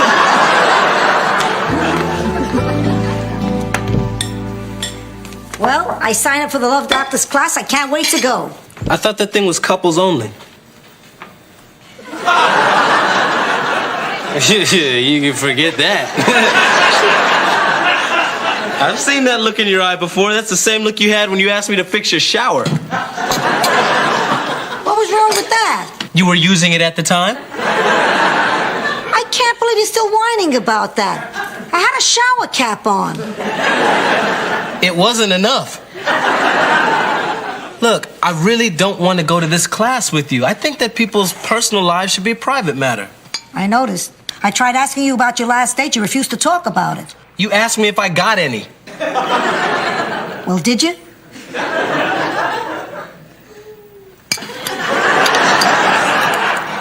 Come on. Tell me what's going on with you. I really am interested. All right, look. The last few women that I've dated, after we started to get close, I don't know, we just couldn't relate. I guess it all began with... I'm sorry. I hate to interrupt, but as it turns out, I'm not that interested. But maybe the Love Doctor is. Of course, couples only. All right, Sophia, I'll go. Hot damn! Roland, have you seen Rose? She's still not back with Taylor yet. What, you mean they've been gone all this time? Well, what could they possibly have to talk about besides pigs? Chickens, chickens, chickens. Well, it looks like somebody had a good time. Are you kidding? We had a great time. Not only that, he's taking me to the Landing tomorrow. You know that new restaurant? That is, if you don't mind. Mind? Why would I mind? If my old friend and my even older roommate are interested in each other, who could be happier than me? Thank you, Blanche. Wow, Blanche. That's a really great thing you just did, you know, stepping aside like that. You realize this means war.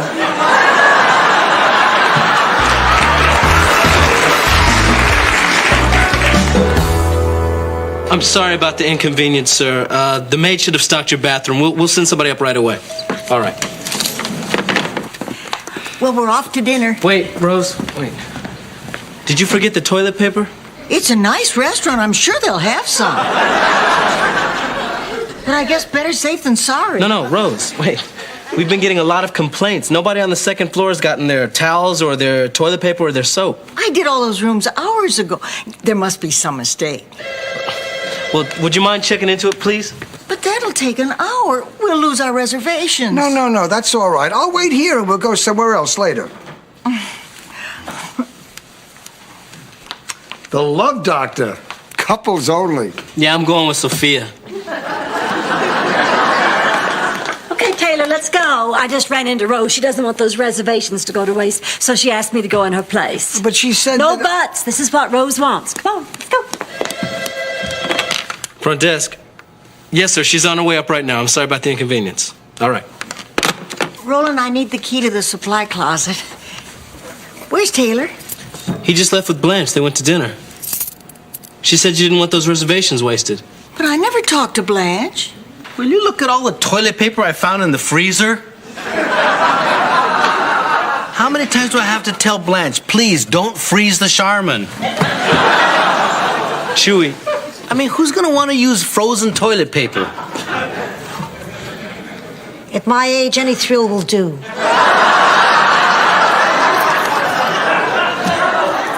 Sorry about this, Rose. Oh, I'm fine. I mean, if Blanche needs to spend some time with Taylor, I understand. I'm her closest friend. You're gonna get even, aren't you? Norwegian people don't get even. I thought you were Swedish. I am.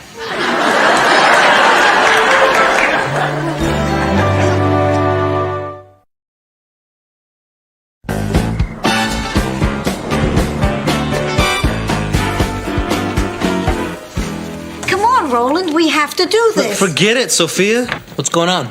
Man, in order to go to this Love Doctor seminar, we have to fill out this questionnaire about our sexual compatibility with our partner. And I told you, Sophia, I'll go with you, but I'm not your partner. Come on, man. You're hurting Sophia's feelings. Just fill out the questionnaire. Oh, you think it's so easy? Why don't you try it? Fine, I will. Thank you, Chewy. It's nice to know someone around here still thinks of me as a woman. Question number 1. Would you ever fantasize about someone else while making love with me? Yes, absolutely, without doubt, no question about it. Good answer. I'll put down maybe. Question number 2. When you watch me sleep, what is the first thing that comes to your mind? God, I hope she wakes up. Good answer. Question number 3. Would you ever leave me for an older woman? I don't think so. Unless, of course, there is one. Well, that's it. We're done. See, Roland? It was no big deal. You were acting like a baby for no reason. You're right, Sophia. I'm sorry. And oh, Chewy. Yeah, Sophia. You're fired.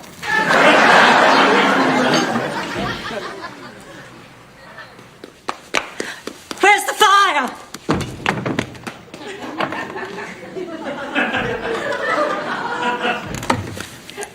Somebody paged me at the restaurant, said there was a big fire in the hotel kitchen.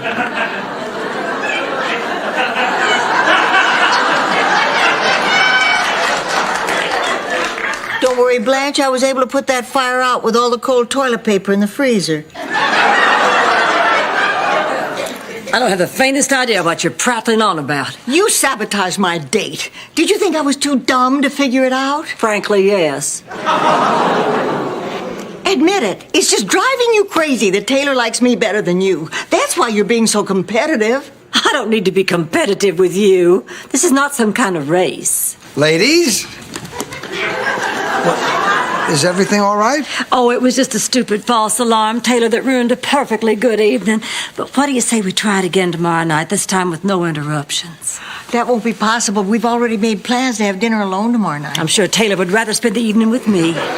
I think Taylor can make his own decisions. Well, I think Taylor ought to speak up. Well, look. Why don't all 3 of us have dinner tomorrow night here together? Oh, that's a splendid suggestion. Fine with me. Oh, that's wonderful. Well, I'm going to go to bed now. Good night, ladies.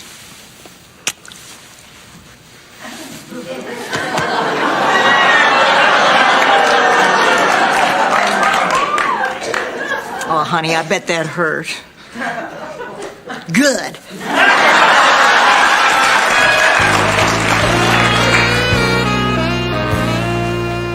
Oh, man. I'm really uncomfortable about this, Sophia. Look at this. Everybody's staring at us. No, they're not. What? You've never seen a May-December Afro-American-Italian relationship before? Hello, everybody. I'm Dr. Ursula, otherwise known as the Love Doctor. And today you're going to learn how to open up and share with your partner. So let's get started by getting one of our couples up here into the love circle, and we will help them resolve some of their problem areas. Who wants to be first?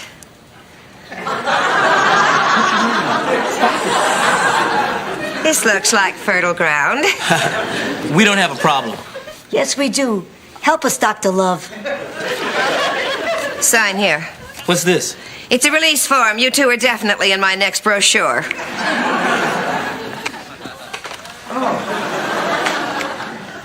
All right, if you'll just come up here in the love circle, please. No, over here, please. Thank you. Well, then, what's your problem, sweetheart? I want sex. Well, that seems like a simple enough request. Then you do it.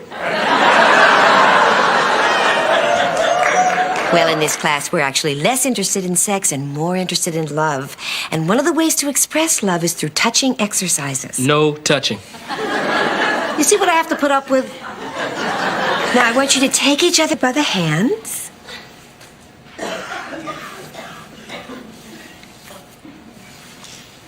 Now look deeply into your partner's eyes.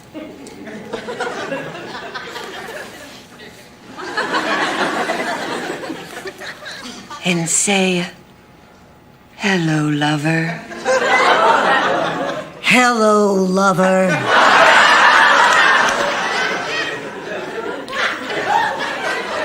Roland's not getting out of the love circle until he says this. Hello. Hello. Hell will freeze over before I say hello, lover, to this woman. Roland. Look, I'm sorry. I just can't say. It's not Sophia, it's me. I'm sorry. Roland, the first step in overcoming your fear of intimacy is being able to say I love you to anyone. So try telling Sophia you love her. Just try, Roland. I love you, Sophia. Very good, Roland. Big step for you. All right. Yeah, that wasn't so bad. Maybe that did help. Now then, Sophia, what's your problem? I don't have a problem. I just wanted to get the kid in here so he could work out his problem. You did all this for me? Well, not just for you. I still want somebody to dance with. Well, still, that was very nice of you, Sophia. You must really care for Roland. He's all right. All right? I like him. Like him? What the hell? I love you, Roland. Oh, come on, you little sea monkey. I'm taking you dancing. We're so happy.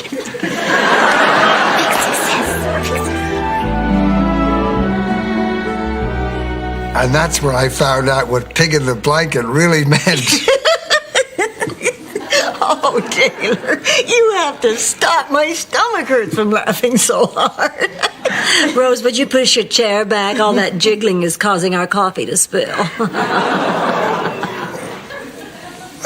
If you ladies will excuse me, I have to go to the little boy's room. Oh, but hurry back. And then maybe the two of us could go up to my room. I have a delicious after-dinner treat waiting there for you. Are you sure there's any of that left, Blanche? You have been giving out a lot of samples lately. Excuse me, I'll be back in a second. Well, why don't you just leap across the table into his lap? I don't know what you're talking about. I haven't been flirting with him all night. Blanche, you offered to open his baked potato with your tongue. Like you're any better? Little miss, oh, I dropped my corn on the cob right down my cleavage. Can somebody help me get it out? You're just mad because the only thing you can fit in your cleavage is a peanut. Oh, that does it. Oh, the gloves are off. Let's just see how smug you are when he leaves here with me. Sorry about that. Did I miss anything?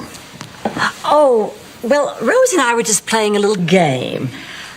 Taylor, if you were all alone on a desert island and you could have either Rose or me for companionship, who would you choose? Oh, gosh, I don't know. It's a desert island. You'll have no one else to look at, no one else to talk to. Rose. Now, see, it's a desert island. There's nothing to do. So you'll probably be wanting to engage in certain adult activities. Now, who would you choose? Rose. Look, it's a desert island. The sun beats down with a harsh intensity.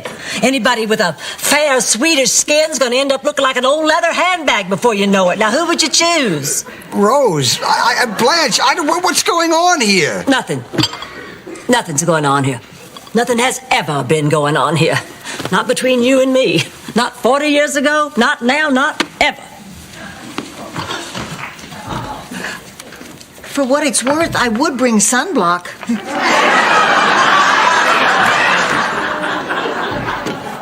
What's going on? Why should you care if Taylor has a crush on me? Because it's just history repeating itself, Rose. It's just like in college with Lauren. Taylor prefers you over me for some incomprehensible reason. He wants you and not me. And I can't handle it. Don't you see, if I can't attract a man, what's the point? Blanche, you can't base your self-worth on whether men find you attractive or not. I most certainly can. Doesn't every woman? No! Gosh, if I did that. Well, actually, right now I'd be flying pretty high. The truth is, when it comes to men, you just can't control yourself. That's not true. How many good women friends have you driven away with your competitiveness? All of them. My God, you're right. All of them, Rose. I mean, after all these years, I should be more important to you than Taylor. Oh, honey, you are. Oh, your friendship's the most important thing in my life. Oh, I've been so foolish. Oh, but I tell you what I'm going to do. From now on, I swear, Rose Nyland, no man is ever going to come between us again. Prove it. What? Prove it. I want you to sit there while I go through that door to Taylor. Do you think you can do it? Yeah, I think so. Okay. I'm going. I'm walking toward the door. My hand is reaching for the door. I've made contact. I'm pushing. I stubbed my toe. The pain is flooding through my body. Big Piggy is starting to throb. Would you just get through the damn door already? I'm through the damn door. I did it. I did it. I chose a female friendship over a relationship with a man. So this is what it feels like to be totally, completely selfless. Feels a lot like appendicitis.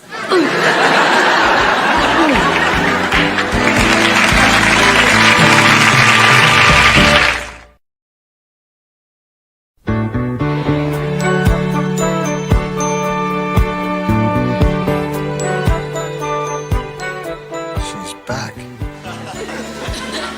Go away! Look, it's a desert island.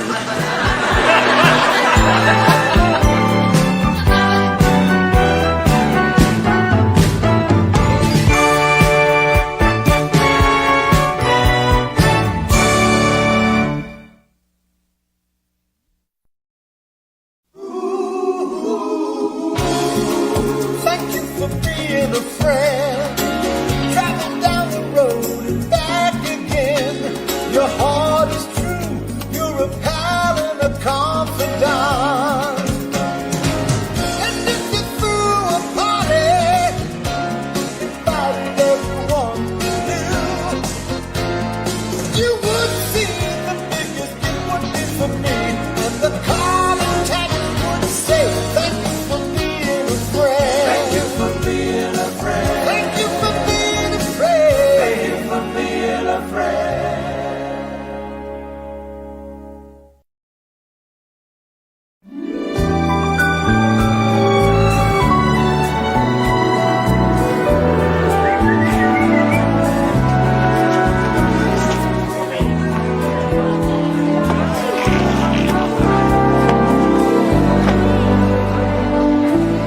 Man, this is my least favorite time of year. Spring break, it's the worst. I mean, people drunk everywhere, orgies in the streets, kids running around in togas. It's not even like Miami, it's like ancient Rome. Ancient Rome was never like that. Sure, every now and then we'd get a bad emperor, but... I'm showing my age, aren't I? You know what? This year, I'm ready for these college kids. If they want to try and sneak beer in the room, they gotta go by me. If they want to try and sneak a little friend in the room, they gotta go by me. If they want to go skinny dipping in that pool, they gotta Go by me. Come on, boys, I'll show you up to your rooms. Hey, no more than 5 guys at a time. Yeah, and don't overload the elevator either. Sophia, these are children. Why, I have made it abundantly clear to these young gentlemen that I'm a trained working professional of this hotel, and I'm only here to provide professional services. So, in spite of your insinuations, I am neither a taunt nor a floozy. I'm a massage technician. You know, when kids look at people my age, they have certain expectations. Mm-hmm. And you feel an obligation to be mature and wise, don't you? No, mean as sin. Old people scare the hell out of them. Hey, you, no running indoors. What a rush. Can I help you? Hi, my name's Benson. I'm checking in. Okay, Benson, you're in room 201. What do you got in the trunk, Benson? Clothes. Clothes. All right, let me tell you who you're dealing with. I'm Roland Wilson, baby. I know every trick in the book. Now you got a friend in here and you're trying to sneak him in. But that's not gonna happen. No, I don't. Honest. Well, let's just have a little look-see inside. No, man, there's no... Open it, Benson.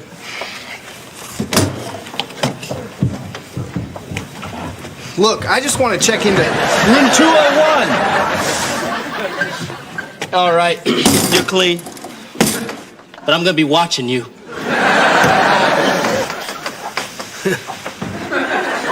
College kids, huh? Yeah, man, but I'm up to. You know, I had my party days when I was in my frat. Yeah, me, the Stooge, Creeper, Snake, man, we had some great times. Stooge, Creeper, and the Snake? Yeah. Well, you know, when guys are in a frat together and they like each other, they give each other these great nicknames. You know, it's kind of a tradition. Oh, yeah? What was yours? Roland. Hey, man, where'd you go to college? Me? I didn't, man. See, back in the 60s, the government had this alternative program for minorities who couldn't afford college. What the heck was the name of it? Oh, yeah, Vietnam. Yeah, and it was before I shipped out. Me and my buddies got together. We had our own spring break. Really? What'd you do? Oh, you know, the usual. Partied all night, met a girl, built a 43-foot burrito. It was almost a world record, too, man. Except we ate it before we could get the Guinness people down there. I wish I had another shot at that. Wait a minute. Why would you build a 43-foot burrito? Same reason Picasso painted noses on the sides of women's faces. Oh, because he was a great artist? Is that why he did that? Wow. I did that burrito because I was wasted.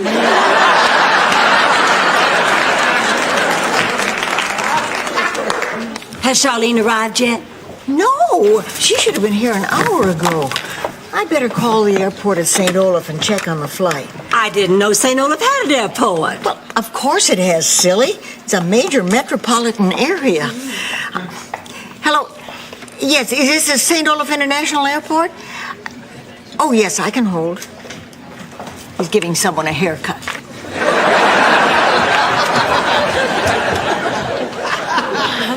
Hello, Grandma. Charlene, oh, honey, am I glad to see you. I brought you a copy of the St. Olaf News. Oh, thank you, sweetheart. Oh, it's so nice to see comics on the front page where they belong.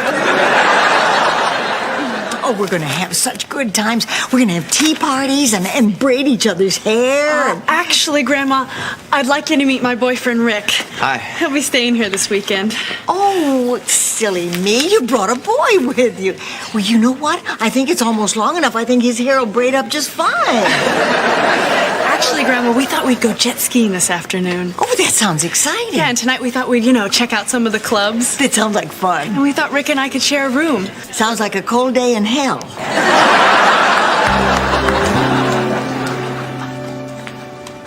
Benson, hold it. What? Come here. Come here. Open the coat. What? I don't have no beer in this. Just open the coat. Uh-huh. Just as I thought. Well, Mr. Sneaky. Guess you're not as sneaky as you thought you were. Are you, Mr. Sneaky? I'm sorry, I just wanted a sip of it. To get that crazy feeling. Pretty irresponsible, huh? Nah, don't worry about it. I just don't want that kind of thing happening in this hotel. I was stupid to even try. You bet you were. Hey. Sorry about that Mr. Sneaky crack. Forgotten. All right. Sophia, table 1 is threatening to eat someplace else if you don't get their dinner on the table in 2 minutes. I'll take care of it. Listen, you kids.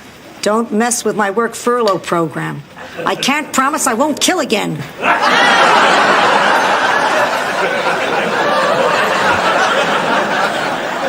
Did you see the terror in their eyes? Kids, you gotta love them. Hey, Blanche, I'd like you to reconsider this giant burrito. The answer is no. Blanche, doesn't the idea of a 43-foot burrito excite you?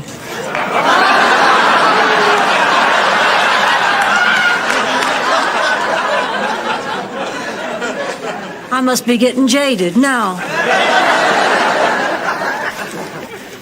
Grandma, can I talk to you for a second? Oh, sure you can, honey. You know, it's funny, but of all the people I know, you're the only one I can really open up to. I feel like I can tell you anything and not be judged. Oh, sweetheart, I'm always here for you. What's on your mind?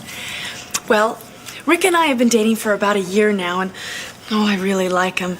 And, well, I'm not sure, but I'm thinking about having sex with him. I see. Charlene, do you remember that little song I used to sing to you whenever you had trouble deciding the right thing to do? He knows when you are sleeping. He knows when you're awake. Grandma. He knows when you've been bad or good. So be good, for goodness sake. Everybody sing. You better not cry. Grandma! You better not. Grandma! You better not. Grandma, this is serious. I really, really need some advice. Well, honey, back in St. Olaf, when we girls would get thoughts like the ones you're having now, the clergy would put us to work paving that little dirt road in front of the church until the thoughts just went away. I don't remember any dirt road. Well, you know it as the Minneapolis Turnpike.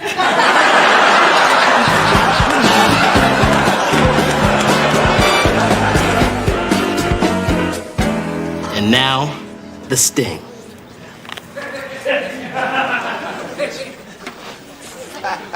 Oh, what's up, dog? Hey, man, can you believe this place? They got no security at all. Man, when I leave, I'm gonna take the ashtrays, the towels. I may even take my dresser. What you gonna take, G? I wouldn't put any of this ugly stuff in my house. It's a nice place, man. They got some nice stuff. Well, be careful. There's always one undercover cop trying to pass himself off as one of these kids. I know, man. It's usually the real lope who's trying real hard to look young and hip, but he can't quite cut it. Thanks for the tip, officer. Officer? Man, I ain't no cop. Oh, what's the use? Well, what's the matter? I know that these kids are wrecking the hotel, but I just can't catch them. And I can't wait to get them out of here. Honey, we can't afford to lose them. Well, Blanche, we can't afford to have them here. Where do you see the damage? Well, the weather report says it's gonna storm all weekend. Maybe we should go to Key West where it's sunny. Yeah! Oh, Roland, we need their business. Oh, if they leave, we're gonna lose a fortune. Oh, there must be something fun these kids can do indoors. Hey, we could still go for that world's record. Chewie, for the last time, I will have nothing to do with a 43-foot burrito. All right, let's get that giant burrito moving. Slowly I'll cook, bean by bean, tortilla by tortilla, and soon I shall stand in front of my greatest creation, the 43-foot burrito. Bitch can't eat just one. Blanche, have you seen Charlene? Oh, yes, we had a very nice little chat. Really? About what? Oh, this and that and this. Sex. You didn't. Well, Charlene needed guidance and you wouldn't give it, so I gave her a little advice. I told her to approach her budding sexuality the same way I did. Blanche, you're crazy if you think I'm going to let Charlene paint a bullseye on any part of her body.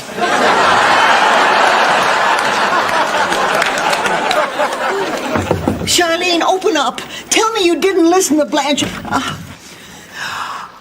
Oh, no, I'm too late. You are in big trouble, you. Oh, no, Grandma, you got it all wrong. We're just getting ready for our snorkeling lesson. Look at his equipment. I will not. I'll be downstairs. How could you embarrass me like that? This is all Blanche's fault. I mean, this was going to be such a wonderful week, and now she had to go and ruin it. All I wanted to do was spend some time with you. No, Grandma. You want to spend some time with some little girl who's not here anymore. And if you can't see me for who I am, then I can't stay here. Oh, Charlene, no. Come back. I'm just trying trying to protect your reputation. Charlene, ready? Oh, no, word's gotten out already.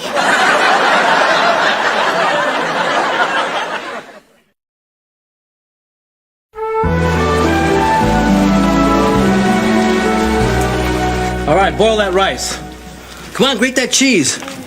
Hey, stir those beans. Hitler, Stalin, and now you. What are you saying, Sophia, that I've turned into some kind of dictator? No, I was just thinking how much younger the three of you would look without the mustache. Hey, this burrito thing's a kick. This is not just a burrito, Sophia. This record is my shot at immortality. By the time I'm done with this burrito, it'll be limber yet firm, taut yet soft and supple to the touch. All the curves in all the right places. Man, I need a woman. All right, everybody, take a break. Any word from Charlene? No? Oh, I'm so furious. This is all Blanche's fault. That she's out there somewhere in the rain with no place to stay. No, Nyla, you open this door and let me in. And God only knows where Charlene is. I was only doing what I thought best. I don't want to talk about it. Come on, Rose. Surely this must have come up with your own daughters. Well, things were different back then. I mean, nobody would consider having sex in the same building with a parent. People were a lot more discreet back then, huh? No, we all drove really big cars. Oh, you know, it's not easy for fathers once their daughters start dating. Oh, tell me about it. There was always one kid in every town who scared the hell out of all the daddies. You know, the kind of rebel who wouldn't think twice about climbing in a bedroom window late at night or pretending to run out of gas on a lonely country road or getting somebody drunk just in order to have their way with them. Yes, sir, I had quite a bag of tricks.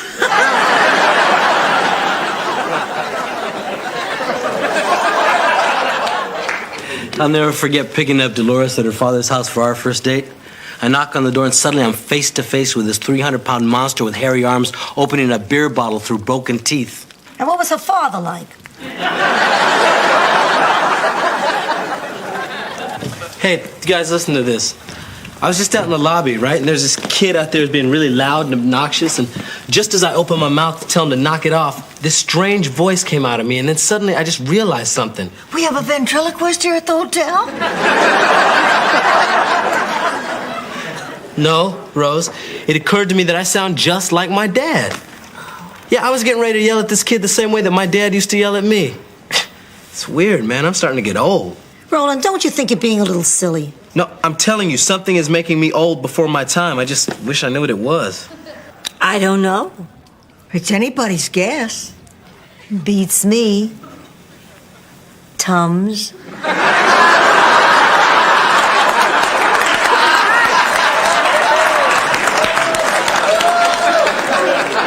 Oh, Roland, what you're feeling isn't all that unusual. Even I, on occasion, have worried about growing older. Get out of here. Yes, I'm telling you, menopause was very difficult for me. Oh, I don't want to hear this. Tell them about your hot flashes. Oh, honey, they were faster than a strobe light at a gay disco.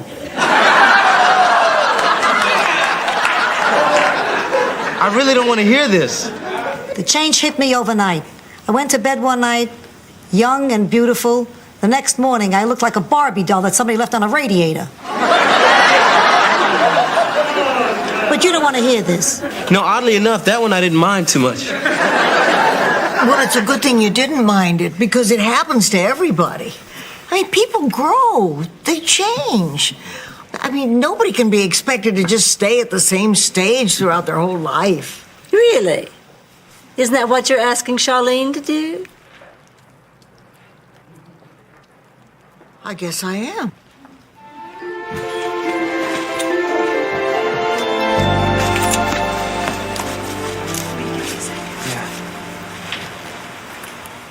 Hi, Grandma. Charlene, honey, are you okay? Yeah, I'm fine. Look, I'm sorry I didn't call last night. Rick and I stayed in another hotel. No. Before you tell me about last night, I want to apologize.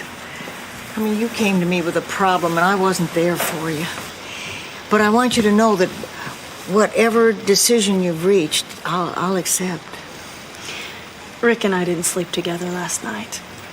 Oh, you're a good girl. You're a good, clean girl. Last night, I was too upset about what happened between you and me that I didn't get to decide. But I don't know what I'm going to do about tonight. So do you think now we can talk? Well, honey, the truth is, I can't make that decision for you. I mean, only you can. But I can tell you what I did. I waited till after I was married. I mean, that doesn't make me better or somebody else worse. Anyway, when the time is right, you'll know. And I can tell you this. You're going to enjoy it a lot more if you're in love. It's funny, that's exactly what Blanche said. Blanche told you to wait? Uh-huh. Our Blanche Devereaux told you to wait? Yeah, she said that I would know when the time is right. Well, that doesn't sound like Blanche. Actually, she said I would know when the many, many times were right. The many, many, many times. That sounds like Blanche. Oh, honey, I'm sorry I was so hard to talk to. I think I just missed the little girl I used to color with and play dolls with. Actually, Grandma, we never played together. I just sort of watched you. Well, I missed the company. So, do you have any big plans for the rest of the day? Well, I thought we'd do some sightseeing and catch a movie. Oh, Rick will enjoy that. No, Grandma. I thought I'd do that with you.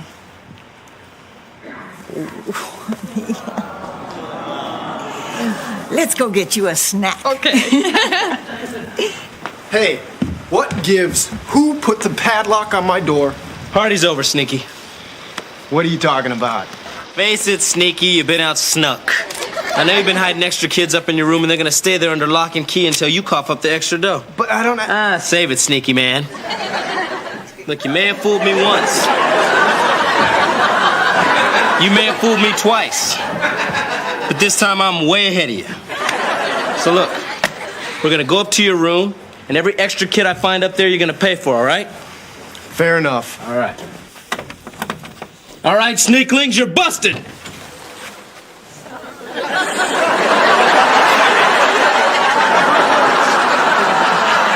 Sophia!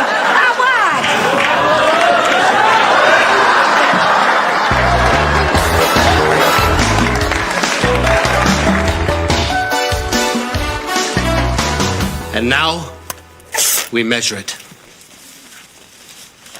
Chewy, chewy, chewy, chewy, chewy, chewy, chewy, chewy, chewy, chewy, chewy, chewy, chewy, chewy, chewy, feet 2 inches. Did you hear that? 43 feet 2 inches, a new world record!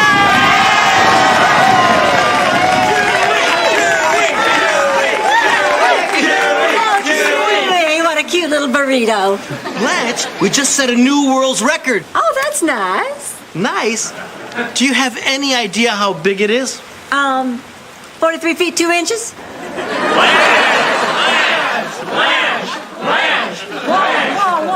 Whoa. Can I say something?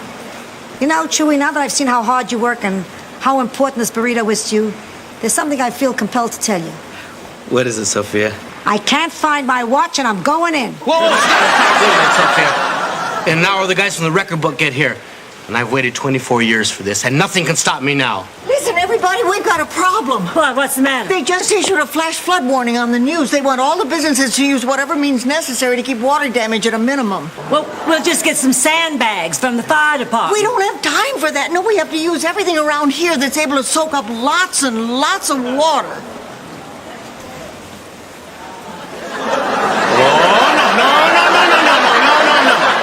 It's our only chance. Forget it, no way. Honey, we have to make some kind of sacrifice.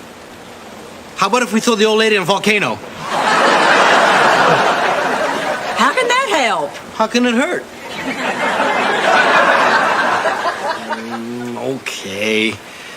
But can I save 3 feet of it? Why? Why? To break the record. Before this, the world's largest burrito was only 2 feet 11 inches. Kill Chewie! Kill Chewie!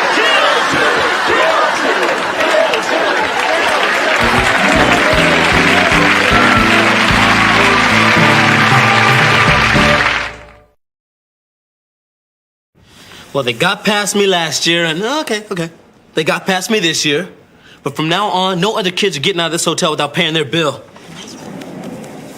Good evening. Have a nice evening, sir. We will. You see, I've got like this radar, which allows me to hone right in on,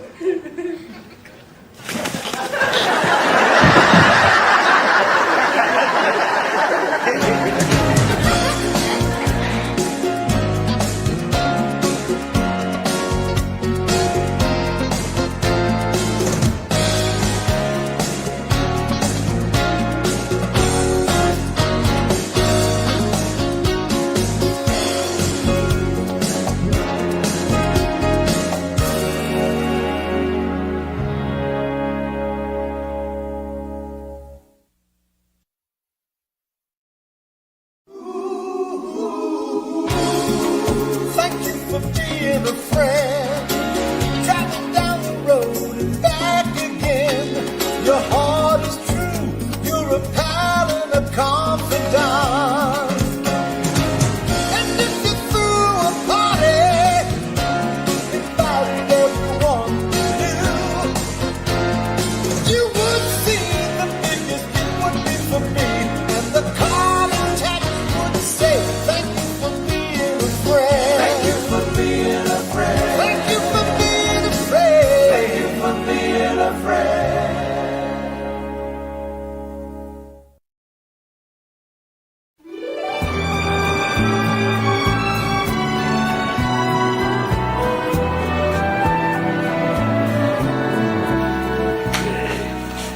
Okay, you guys ready? Say goodbye. Oh, no, please.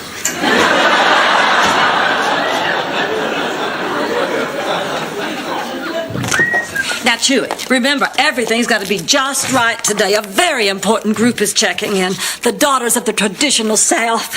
And I want dinner to be perfect. what do you want me to do? Cook a possum or something?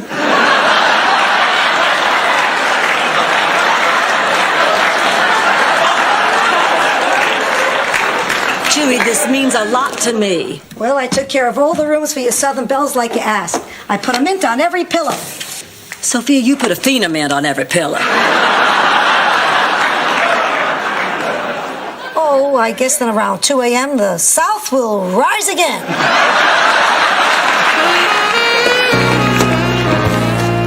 Hi, Oliver. Did you finish your homework? Are we gonna do this every day? I finished my science. I'll do my math later. Maybe I better look at your science just to be sure it's all right. Fine. It's on the electromagnetic pull of astral black holes and their effect on ultraviolet rays. Well, this looks fine. Hi, reservation for Smith. Would you sign here, please? Blanche, do you see that couple over there? Don't look. What about them? Oh, come on. Don't tell me you don't see. Don't look. What about them, Rose? He told me his name was Smith, and I know it isn't. Now, do you know what that means? Yeah, that room's going to be available again in a couple of hours. Here you go, Mr. Smith, room 207. Why did you do that, Blanche? I used to work with that man's wife. I've seen him at Christmas parties. Oh, thank God he didn't recognize me without my elf costume. Aren't you glad we decided you shouldn't wear your elf costume here? There was nothing to decide. Didn't make much sense to wear it after you cut the bells off. The point is, there is sin going on in our hotel. Rose, I'm sorry, but that is one glass house I really don't feel qualified to throw stones at. But it's wrong. What's wrong? Oh, Rose is on a snit because some guy is shacked up in 207. I know his wife. It's wrong. Well, wait a minute, Rose. We're in the hotel business. Now, it's not up to us to make moral judgments about the people staying in the hotel. Daughters of the traditional South? Those bigots in bonnets aren't staying in this hotel.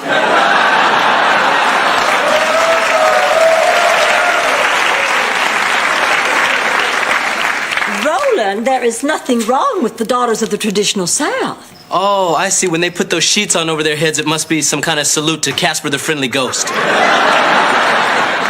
Oh, when is that?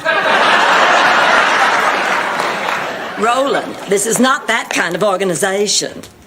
Are you telling me you really don't see who these women are?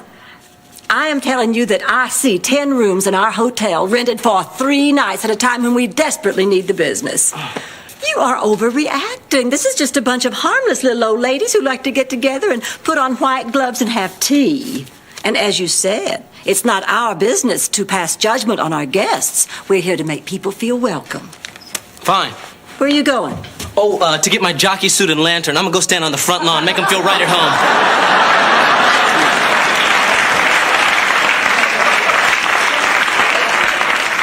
Well, this just doesn't seem fair. Rose. How come he gets to dress up and I don't?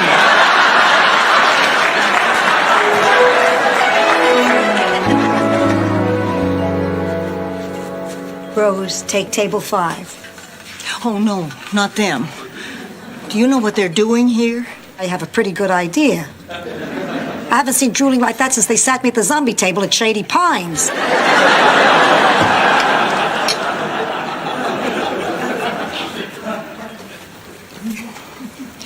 Good evening, sir. And how is your wife tonight? Fine. Thank you. All right, what'll you have? Gee, I'm not sure yet. Honey, should we have some wine while we decide? Sure. What do you suggest? I have a lovely Chardonnay that might be nice before you burn in hell for the rest of your lives.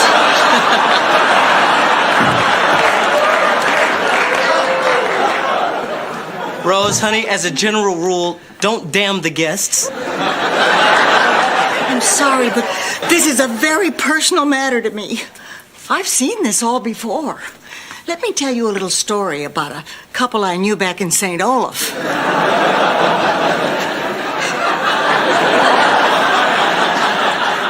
He was strong and she was docile, almost contented, you might say. And they were married in a pasture where they used to graze. It was a lovely Wait. Graze? Oh, yes, they were cows. But anyway, a few moments after the ceremony ended, when they were leading the bride back to the barn to cut her out of her dress, the unspeakable happened. The unspeakable? Yes. Yes, another cow, Floozy. A shameless, painted cow who'd let anybody milk her. Well, she began to make eyes at Tim. Tim? Who's Tim? The bull. Roland, stay with me on this. Anyway, all I know is that wedding ring wasn't in Tim's nose 5 minutes before he caught Floozy's eye. Oh, sure, we all turned our backs and tried to pretend we couldn't hear what was going on, but how can you not hear the cowbells? Oh, those bells. Those awful, awful bells. I can still hear them clanging. Not so cute when she's telling the cow story, is she? The point is, I can still remember the look on Bessie's face when she found out about Tim, and I don't want to put anybody through that ever again. Rose, I have a suggestion. You have to learn to keep your feelings about the hotel guests to yourself. No, I'm sorry, but I don't see any difference in my thinking this thing with the Smiths is wrong and you thinking Blanche letting the daughters of the traditional South stay here is wrong. Wait a minute. Are you kidding me? Are you kidding me? You are equating two people fooling around, having a good time, with someone showing complete disregard for an entire race of people. Blanche isn't like that. You don't know her. Sure, she may come from the old South, but she's a very modern thinker. And I wish I was in Dixie, away, away. In Dixieland, I'll take my stand to live and die in Dixie, away, away, away, down,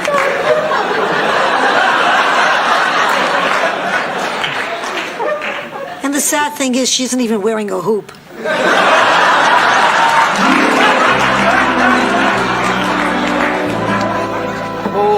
wait up. You're not hanging that flag in here. Well, of course I am. Blanche, do you know what this flag represents? This flag belonged to Big Granddaddy Hollingsworth. He used to bring it to all our fine old Southern family picnics where all the cousins would gather. Everybody was courteous and mannerly, and gentlemen would ask ladies for the favor of a dance. And Cousin Rex would be home on vacation from Colonel Bob's school for bad boys. He'd ask me for the favor other than the dancing favor. And we'd... It's a grand old flag. Wait a minute, now I get it. This is just good old-fashioned fun. Yes! Okay, well, say, how about on Tuesday nights we hang the Nazi flag, hire an oompa band, and dress you up like Eva Braun? This is not the same as the Nazi flag. Yeah, well, it is to me, Blanche. Look, when you look at this flag, you see some Southern fairy tale with the guy who looks like Burl Ives dressed in a white suit tipping his hat to you saying, "Evening, Miss Blanche." Evening. Oh, I'm sorry, Roland. You were making a point. That's not funny, Blanche. Well, that's ancient history, and you know it. Things aren't like that anymore.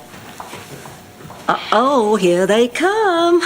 So, are we going to check them in? Can we afford not to? After they're checked in, Blanche, I want this flag to come down. Well, welcome, ladies, to the Golden Palace. Please don't eat the mince.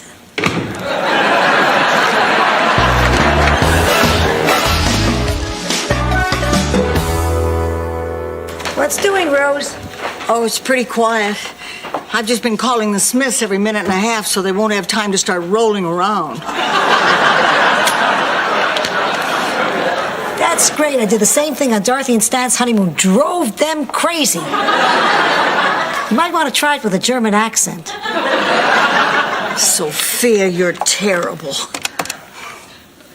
Achtung!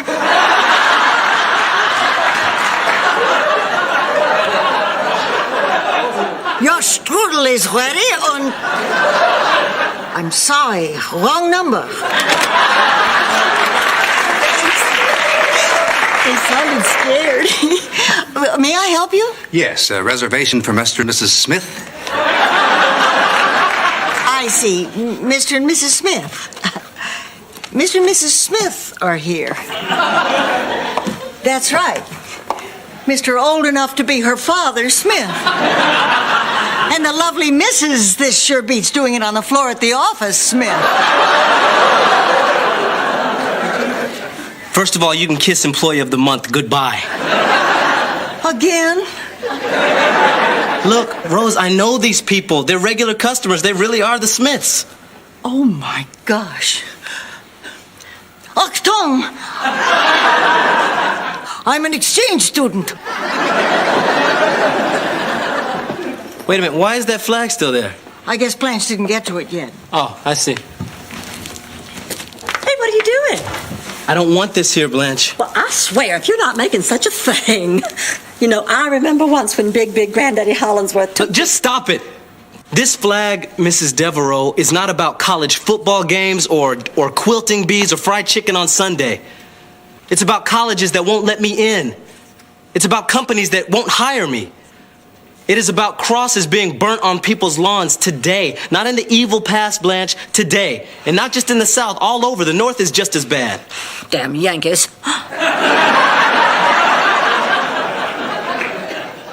You honestly don't get this, do you? I don't see where there's anything to get. This is just a flag. To me, this is just a bunch of wonderful family memories. Well, I don't think I want to work for anybody who feels that way. I don't think I can. But Roland... I'm just gonna look for another job, Blanche.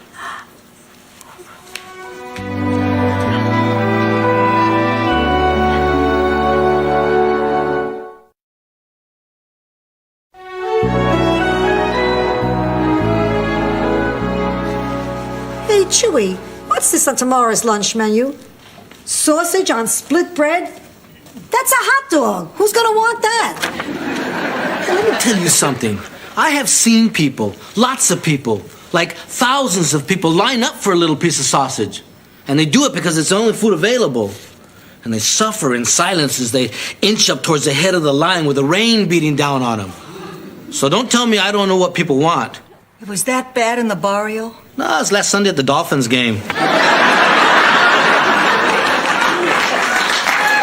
Listen, do you think I'm wrong? Yes. Well, don't you think you should let me finish my sentence? No. Look, there's a couple in this hotel committing adultery. And I know it's not the in thing, but I happen to believe in family values. Oh, don't start with family values. After Sal died, I had to be a single parent. And I took care of Dorothy the best I could. Oh, Sophia, Dorothy took care of you. Oh, that would explain the free food. Well, I still think we should have a policy against people coming to our hotel to commit adultery. Rose, will you loosen up? Now, don't tell me you never went to a hotel to have a little fun. Well, I may have gone, but not with somebody else's husband. Well, actually, once I did wind up in a hotel bed with someone other than Charlie, but it was an accident, I swear it. You had an affair. Rose, Nyland, little Miss Goody Two-Shoes? Well, I'm shocked. I don't know what to say. It wasn't an affair, technically. See, Charlie and I used to go to the St. Olaf Hotel every few months to spice things up. We'd have a nice dinner and go up to our room and dress up like our favorite storybook characters. And then make love. Nothing unusual. Perfectly normal. Yikes. Well, one night, Charlie went in the bathroom to put on...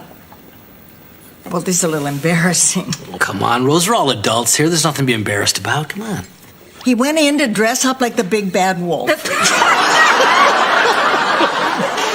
Sick. She's sick. Now stop it. I'm sorry, I just don't understand about people who have to dress up like storybook characters. Of course, I was lucky. Without his clothing, my Sal looked like Wee Willie Winky anyway. Can I finish my story? Well, when he went into the bathroom, I turned out the lights. Wait a minute, Rose. Why would you bother putting on costumes, then turn out the lights? Now I do feel silly. Rose, the affair. Well, we wanted to order room service, but the St. Olaf Hotel doesn't have it. They just have dumb waiters. Wait, Rose. Are we talking about a little elevator dumb waiter, or just a guy who was a dumb waiter? Little elevator. Okay. But the guy who got off it wasn't that bright either.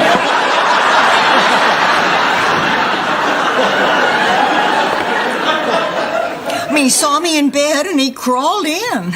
Well, I thought it was Charlie. So I said, "Grandma, what big eyes you have." And he said, "The better to see you with, my dear." And then I said, "Grandma, what big teeth you have." And he said, "The better to nibble you with, my dear." And then Charlie came out of the bathroom and he said, "Who's that sleeping in my bed?" I was so confused. I'll bet. Well, there I was in my Red Riding Hood outfit, and Charlie's looking for Goldilocks. Uh-huh. I guess Charlie was confused, too, because he huffed and he puffed and he actually hyperventilated and passed out. Don't take me now, Lord. Don't let this be the last story I ever hear.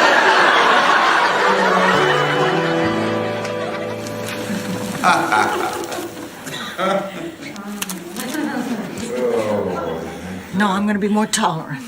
Oh, Harry.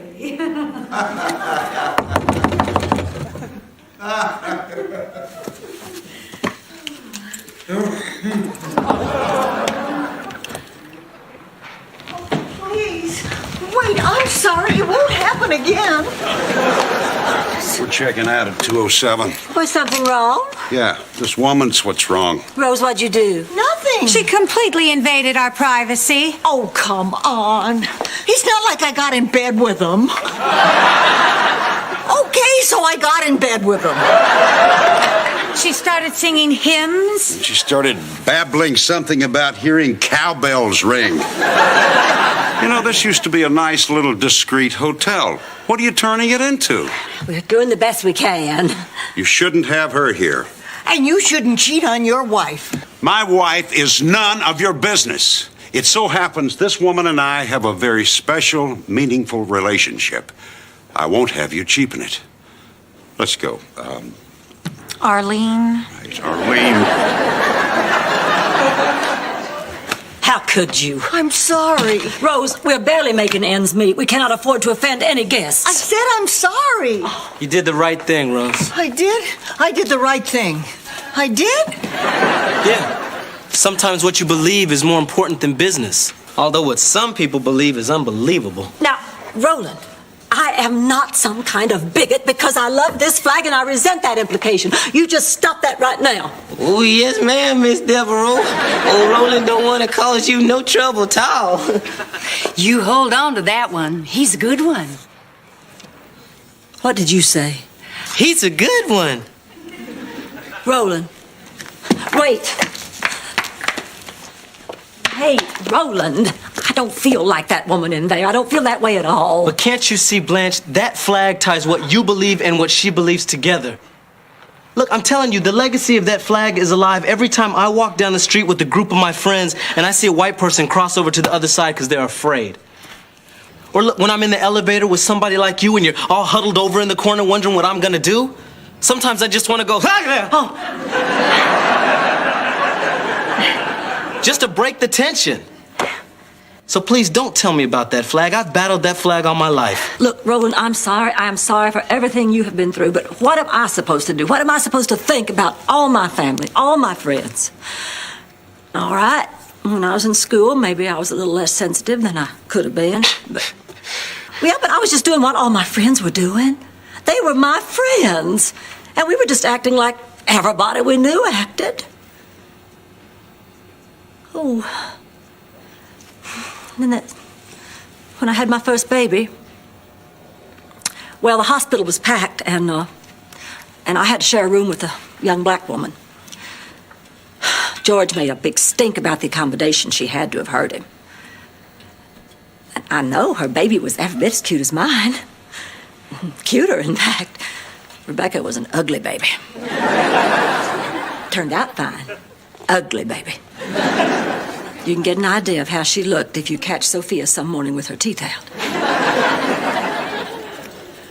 The point is, what am I supposed to do and think about my family now? What am I supposed to think about all those people I love? What am I supposed to think about me? Everything I grew up believing in, all my wonderful memories, they're all tarnished now by... God, by the truth. I owe you an apology. No, you don't owe me nothing. Will you stay? Blanche, you really have to start listening to me when I tell you something is bothering me. And I'll try to understand why some of these things mean so much to you. Look, the whole world is messed up right now, and I would like to see that get better, but in order for that to happen, white people are gonna have to start making positive assumptions when they see people of color. And people of color could make positive assumptions when they see white people. Man, things are just messed up. Blanche, look, let's just try and get rid of all the barriers and just trust each other, okay?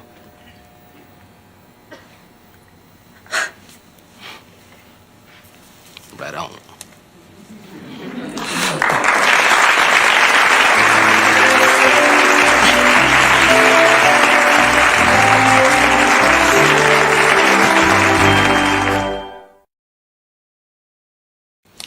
Reservations for Smith. Oh, really? Is there a Mrs. Smith? Har, har. No, but there's Mr. Jones. Oh. Well, that's a relief.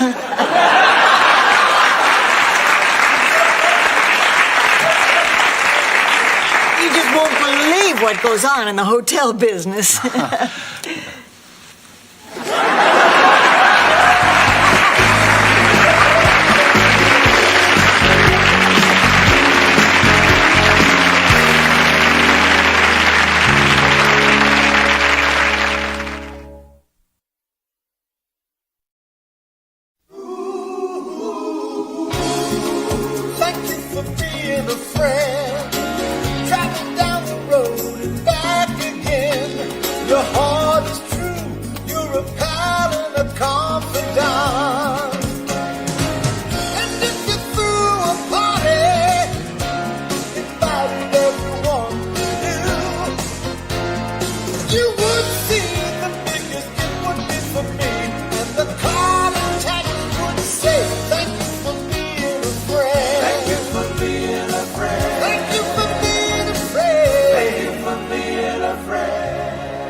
Okay, I just finished hosing out the dumpster and cleaning up the back alley. Well, thank you, Oliver. I really appreciate your pitching in like that, as long as it doesn't affect your schoolwork. Maybe I'll make you our custodian supervisor. Oh, I get it. Handing out titles instead of raises? Well, I'm not biting. The old lady said she'd make it worth my while if I did some extra work. That's right, and I wasn't kidding. Here you go. A nice new shiny quarter. Hey, thanks. Now I can call the child labor board. Oliver, I'll give you $5 later, but from now on, will you check with me before you do any extra chores? We have to watch what we spend. You know, things are a little slow around here. Good morning. What's up? Oh, I was just telling Oliver we have to do something to drum up some business. Well, I have an idea. What? I just said I have an idea. Okay, Rose, what's your idea? Well, I think in order to drum up business, we should advertise. Something like flyers. Yeah, flyers are cheap. Just print them up and put them on car windows. You know, that's how Dorothy found out about Shady Pines. My daughter put me in a home that was advertised on a flyer. Isn't that sad? You're not getting this quarterback.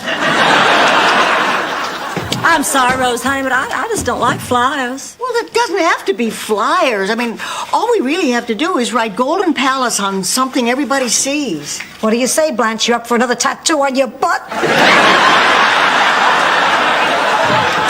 Blanche, I need to talk with you. Well, don't we even get a good morning, Mr. Grumpy? I'm sorry. Good morning. Oh, come on, you can do better than that. You know, I used to be grumpy like you in the morning, and then I promised myself I was going to start each day with a happy little song to be more cheery. And it works. I mean, something like Red, Red Robin or Zippity Doo-Dah. You really want to see a black man walking around the lobby singing Zippity Doo-Dah? Unbelievable. Blanche, you're working the front desk between 2 and 5 while I do inventory, right? Yeah, that's right. Okay, I'm going to take over at 3. Well, Ken McGowan, the guy who writes that syndicated column for the Times, is checking in today. He is? Yeah.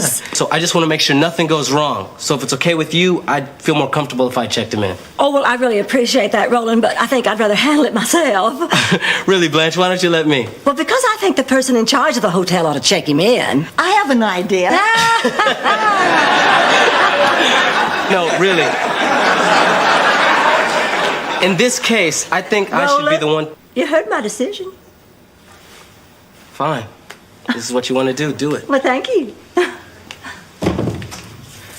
Lex, don't you think that was a little rough? You know how sensitive Roland is, and we can't run this hotel without him. I know it, but sometimes Roland just takes too much for granted, and we cannot have that. Now, he's got to learn that I own this hotel. You mean we own this hotel? Yeah, we.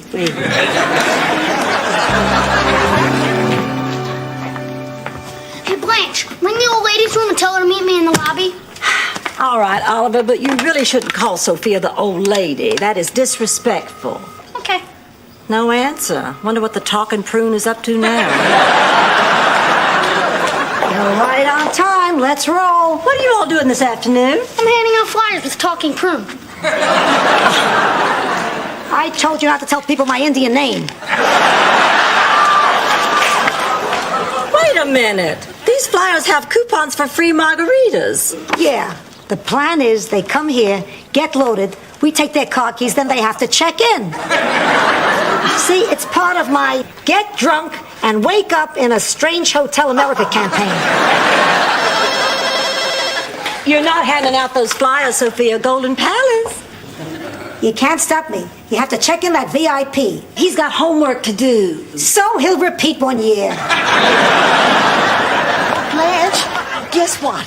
I went down to the television station to check on advertising rates for the hotel. Rose, I told you we can't afford that. Listen to me. And I ran into an old friend who's producing the Barbara LeGrant show, the afternoon talk show. Oh. Well, anyway, we struck a deal, and starting today, they're going to plug the hotel on TV. All we have to do is put up the guests from their show. Starting today? You did this without checking with me? Oh, well, I had to act fast. I mean, a lot of other hotels were after this. I thought you'd be happy. I am. I just wish you'd check with me first. I do check with you first. That's why I didn't run right out and buy the hotel mascot. Mascot? For the slogan I came up with. the Golden Palace. Not a bad place to stay. Listen to me. No sheep, Rose. No sheep, Rose. No sheep, Rose. That's all I ever hear from you. Hey, Blanche, who told Sophia to hand out these flyers on the corner? She got away from me. Well, I think it's hard to maintain the hotel's classy image with an old lady and a kid out front going, check it out, check it out. I'll take care of it later. Well, what are you doing here? You're not through with inventory already? Well, you said the person in charge should check in Mr. McGowan, and since you obviously aren't in charge here... Oh, wait a minute. Are you saying that I cannot run a hotel? I happen to make important decisions every day. I'm not looking for a fight here, Blanche. Who is this Ken McGowan anyway? Some hack writer for a two-bit tabloid? I'm Ken McGowan. And I'm a fan. Nice to see you again, Mr. McGowan. I have a reservation. Yes, indeed, you certainly do. I have put you in room 302, our largest suite. Okay. Perhaps Mr. McGowan would be happier in suite 306. It has a lovely ocean view. Okay. Yes, but 306 also faces the street. I'm sure he'd rather be in 302. Besides, I've already sent a basket of fruit up there. Okay. And champagne? Perhaps Mr. McGowan would like a little iced champagne after his long trip? Actually, I have a coupon for a free margarita. Okay. Well, I'll show you both of the rooms, and then you can judge for yourself. Okay. Just follow me, please, Mr. McGowan. Did you see that? He usurped me. Golden Palace? Yes, she is. Rose, it's a Jason from Unusual Pets. Oh, I can't imagine what this is. Probably a wrong number. Cancel the sheep. Yo, Oliver, can you give me some steaks? Yeah, sure. Thanks. That bread smells good. Chewy, where did you learn to cook? Well, when I was 18, I went to the Fashion Institute of Technology. See, I had this dream. I wanted to design clothes, you know, make an impact, redefine the male image. Also, I drew number 7 in the draft lottery. So it was in the service that I learned how to cook. Well, here you go. Oh, thanks. Oh, man, this is frozen solid. Yeah. Sophia put all the meat that was in the refrigerator back in the freezer to make room for the margarita mix. She's expecting a rush on it tonight. See you later. Oh, man, doesn't Sophia know when you defrost meat, you have to cook it? If you try to refreeze it, people could get sick, maybe even die. Well, I'm ready to help. Hey, how about if I make a nice little hamburger first? Chewy. Sophia, all the meat was ruined to make room for your margarita mix. So call up the butcher and order some meat. So call up the butcher and order some meat. Yeah, I could do that. Yo, Jose, it's Chewy down at the Golden Palace. Yeah, I need some meat for tonight. I don't care if it costs extra. I need it for tonight. Hey, what's going on? Look, I don't care about special delivery charges. I need it tonight. Hang up that phone. Wait a minute. The boss is giving me a dirty look. No, not Roland. The lady I told you about.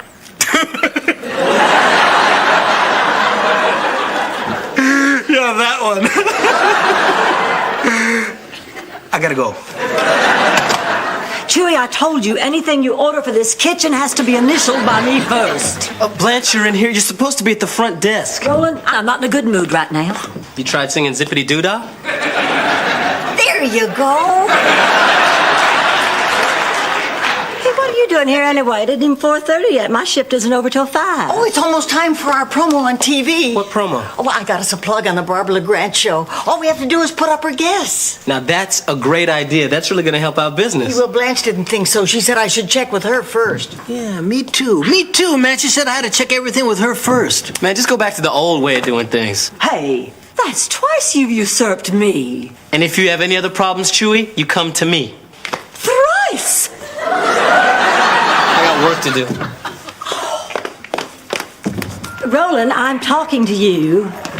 Will you please listen to me? Roland? Blanche, look. Everyone here is trying to do a job, but you're always on our backs. Just lighten up a little. Well, you seem to be forgetting that I own this hotel. We? Yeah, we. But I am the boss. You do not contradict me. Now, look, before this fight gets any worse, I just want you to go on a break so I can cool off. Blanche, come here. Our promo's on. Oh. Guests of the Barbara LeGrand show stay at the lovely Golden Palace Hotel in Miami. Maybe this wasn't such a bad idea, Rose. Thanks for watching, and tune in tomorrow when our topic is Men Who Kill and Are Set Free. Excuse me!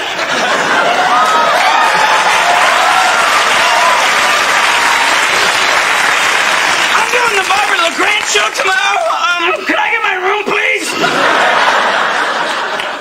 You'll have to see her. I'm on my break.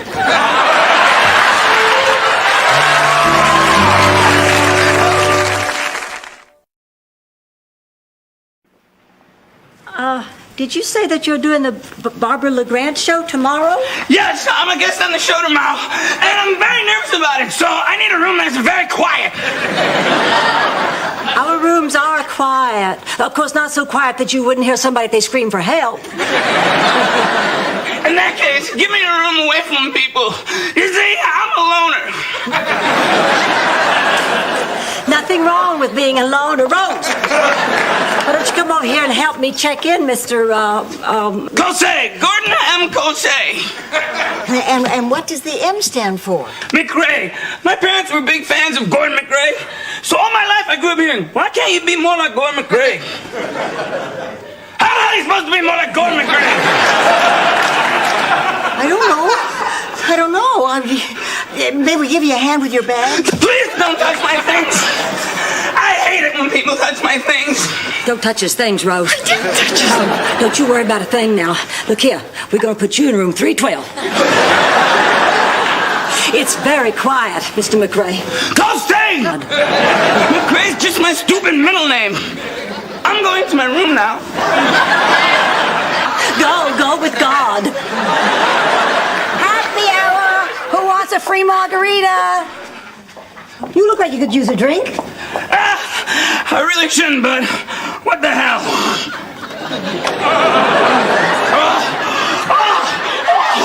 Ice headache! Ice headache! Oh, man, it hurts. I won't forget this.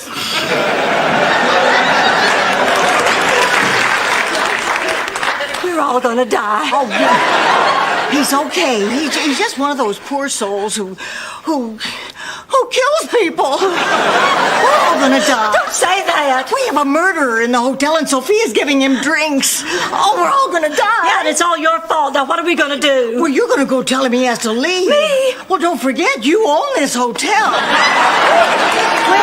Rose, we. Yeah, we.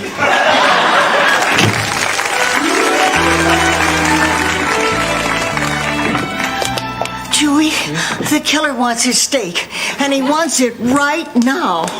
Yeah, well, I sent Oliver out to get him one. I don't think he'll wait much longer. Well, see if he wants another free margarita. I tried that. He's worried about what the salt will do to his blood pressure. Well, see if he wants some nachos or something. It's meat, man. We need meat. Okay, look, I'll just go out and reason with him, okay? I mean, even a nut can understand I can't cook a mistake if I don't have one. Look, I'll just explain the situation and have him order something else. Where's my meat? We need meat, man.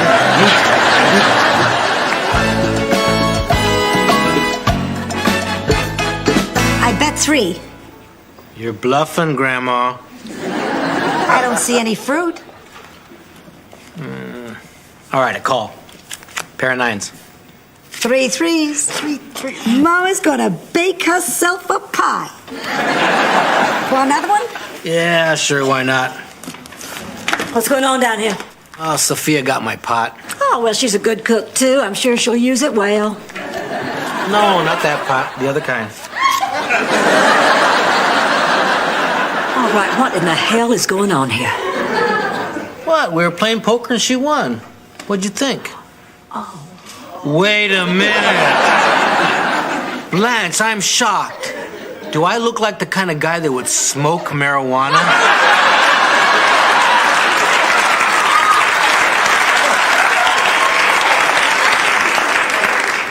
Well, no. Damn straight, no. There you go. How many of those have you had? 7. You can't drink that much tequila. There's no tequila in this. I'm just whacked out on blood sugar. Whee! Oh, I'm so glad you're all here.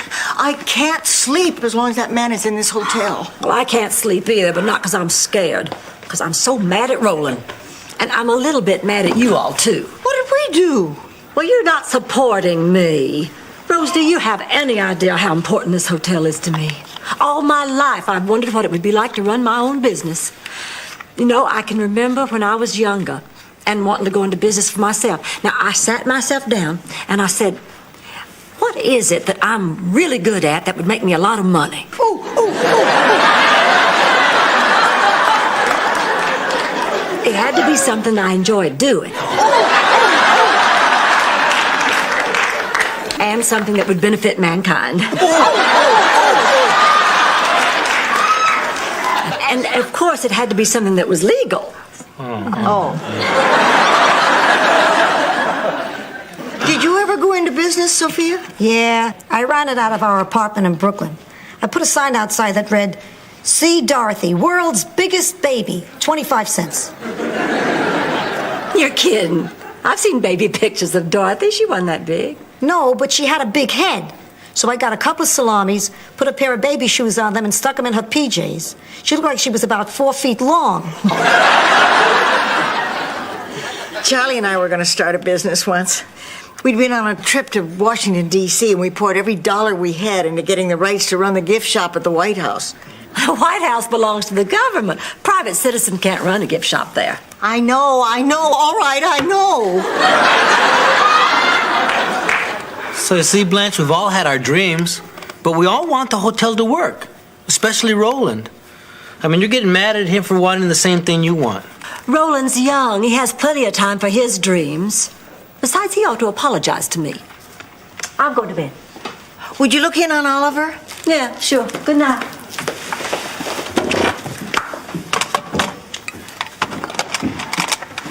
Roland, hi, it's me. Would you check on Oliver and make sure everything's okay? Thanks. What are you doing, Rose? Putting our hotel back together. It's open. Hi. I just came by to say good night, honey. Thanks. Can we talk? Talk? Why, sure. What you want to talk about? Why do you hate Roland? Oh, well, Oliver, I don't hate Roland.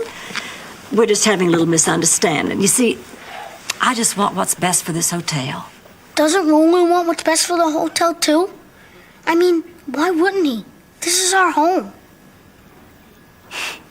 Yeah, it is, isn't it? Yeah, Oliver. Oh, I'm sorry. I just came to say goodnight.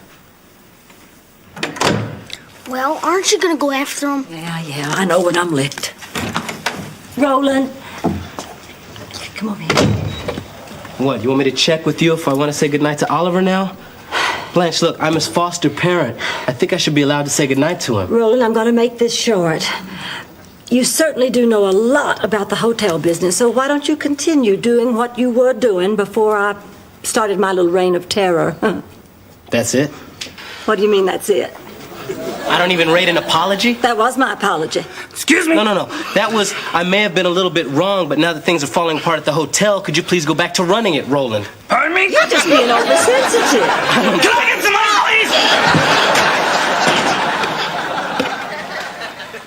I overreacted, didn't I? I'm sorry. I know sometimes that I can come off a little, A little weird? Yeah, you come off weird, man. Look, just try talking to people and don't yell all the time. That's some good advice. Lady, can I give you some? Yeah. Come here! Everybody needs to be needed. Why don't you just tell them that you need them? Do it!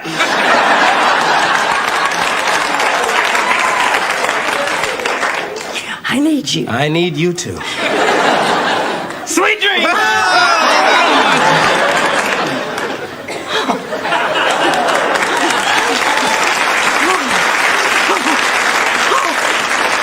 God, you were just great. No, you were better. No.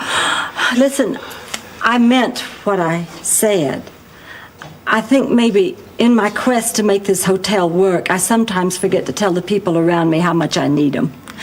But I do need you, Roland, and I apologize. Well, I accept. Thank you, and I apologize too. Okay. And I'm really glad you stopped by to tell Oliver good night. I have to admit, I was a little scared. Oh, there's nothing to be scared about. I said it! Ah! I said it! Run this way.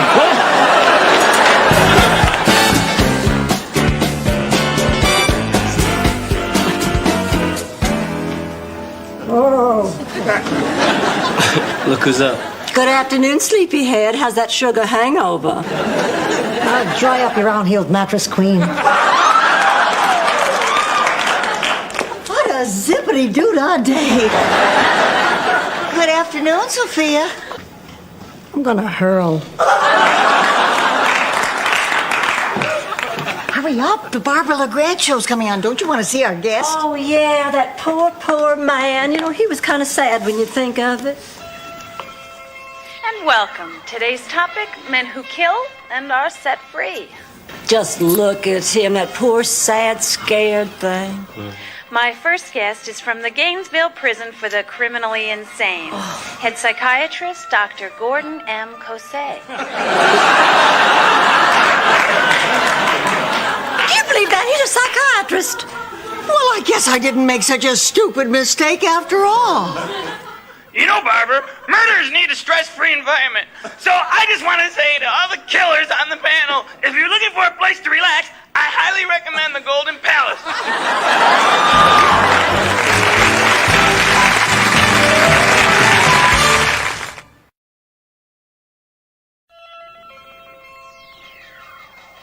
Guests of the Barbara LeGrand Show stay at the lovely Golden Palace Hotel. And on tomorrow's show, Midnight Shame. Adults who wet their beds.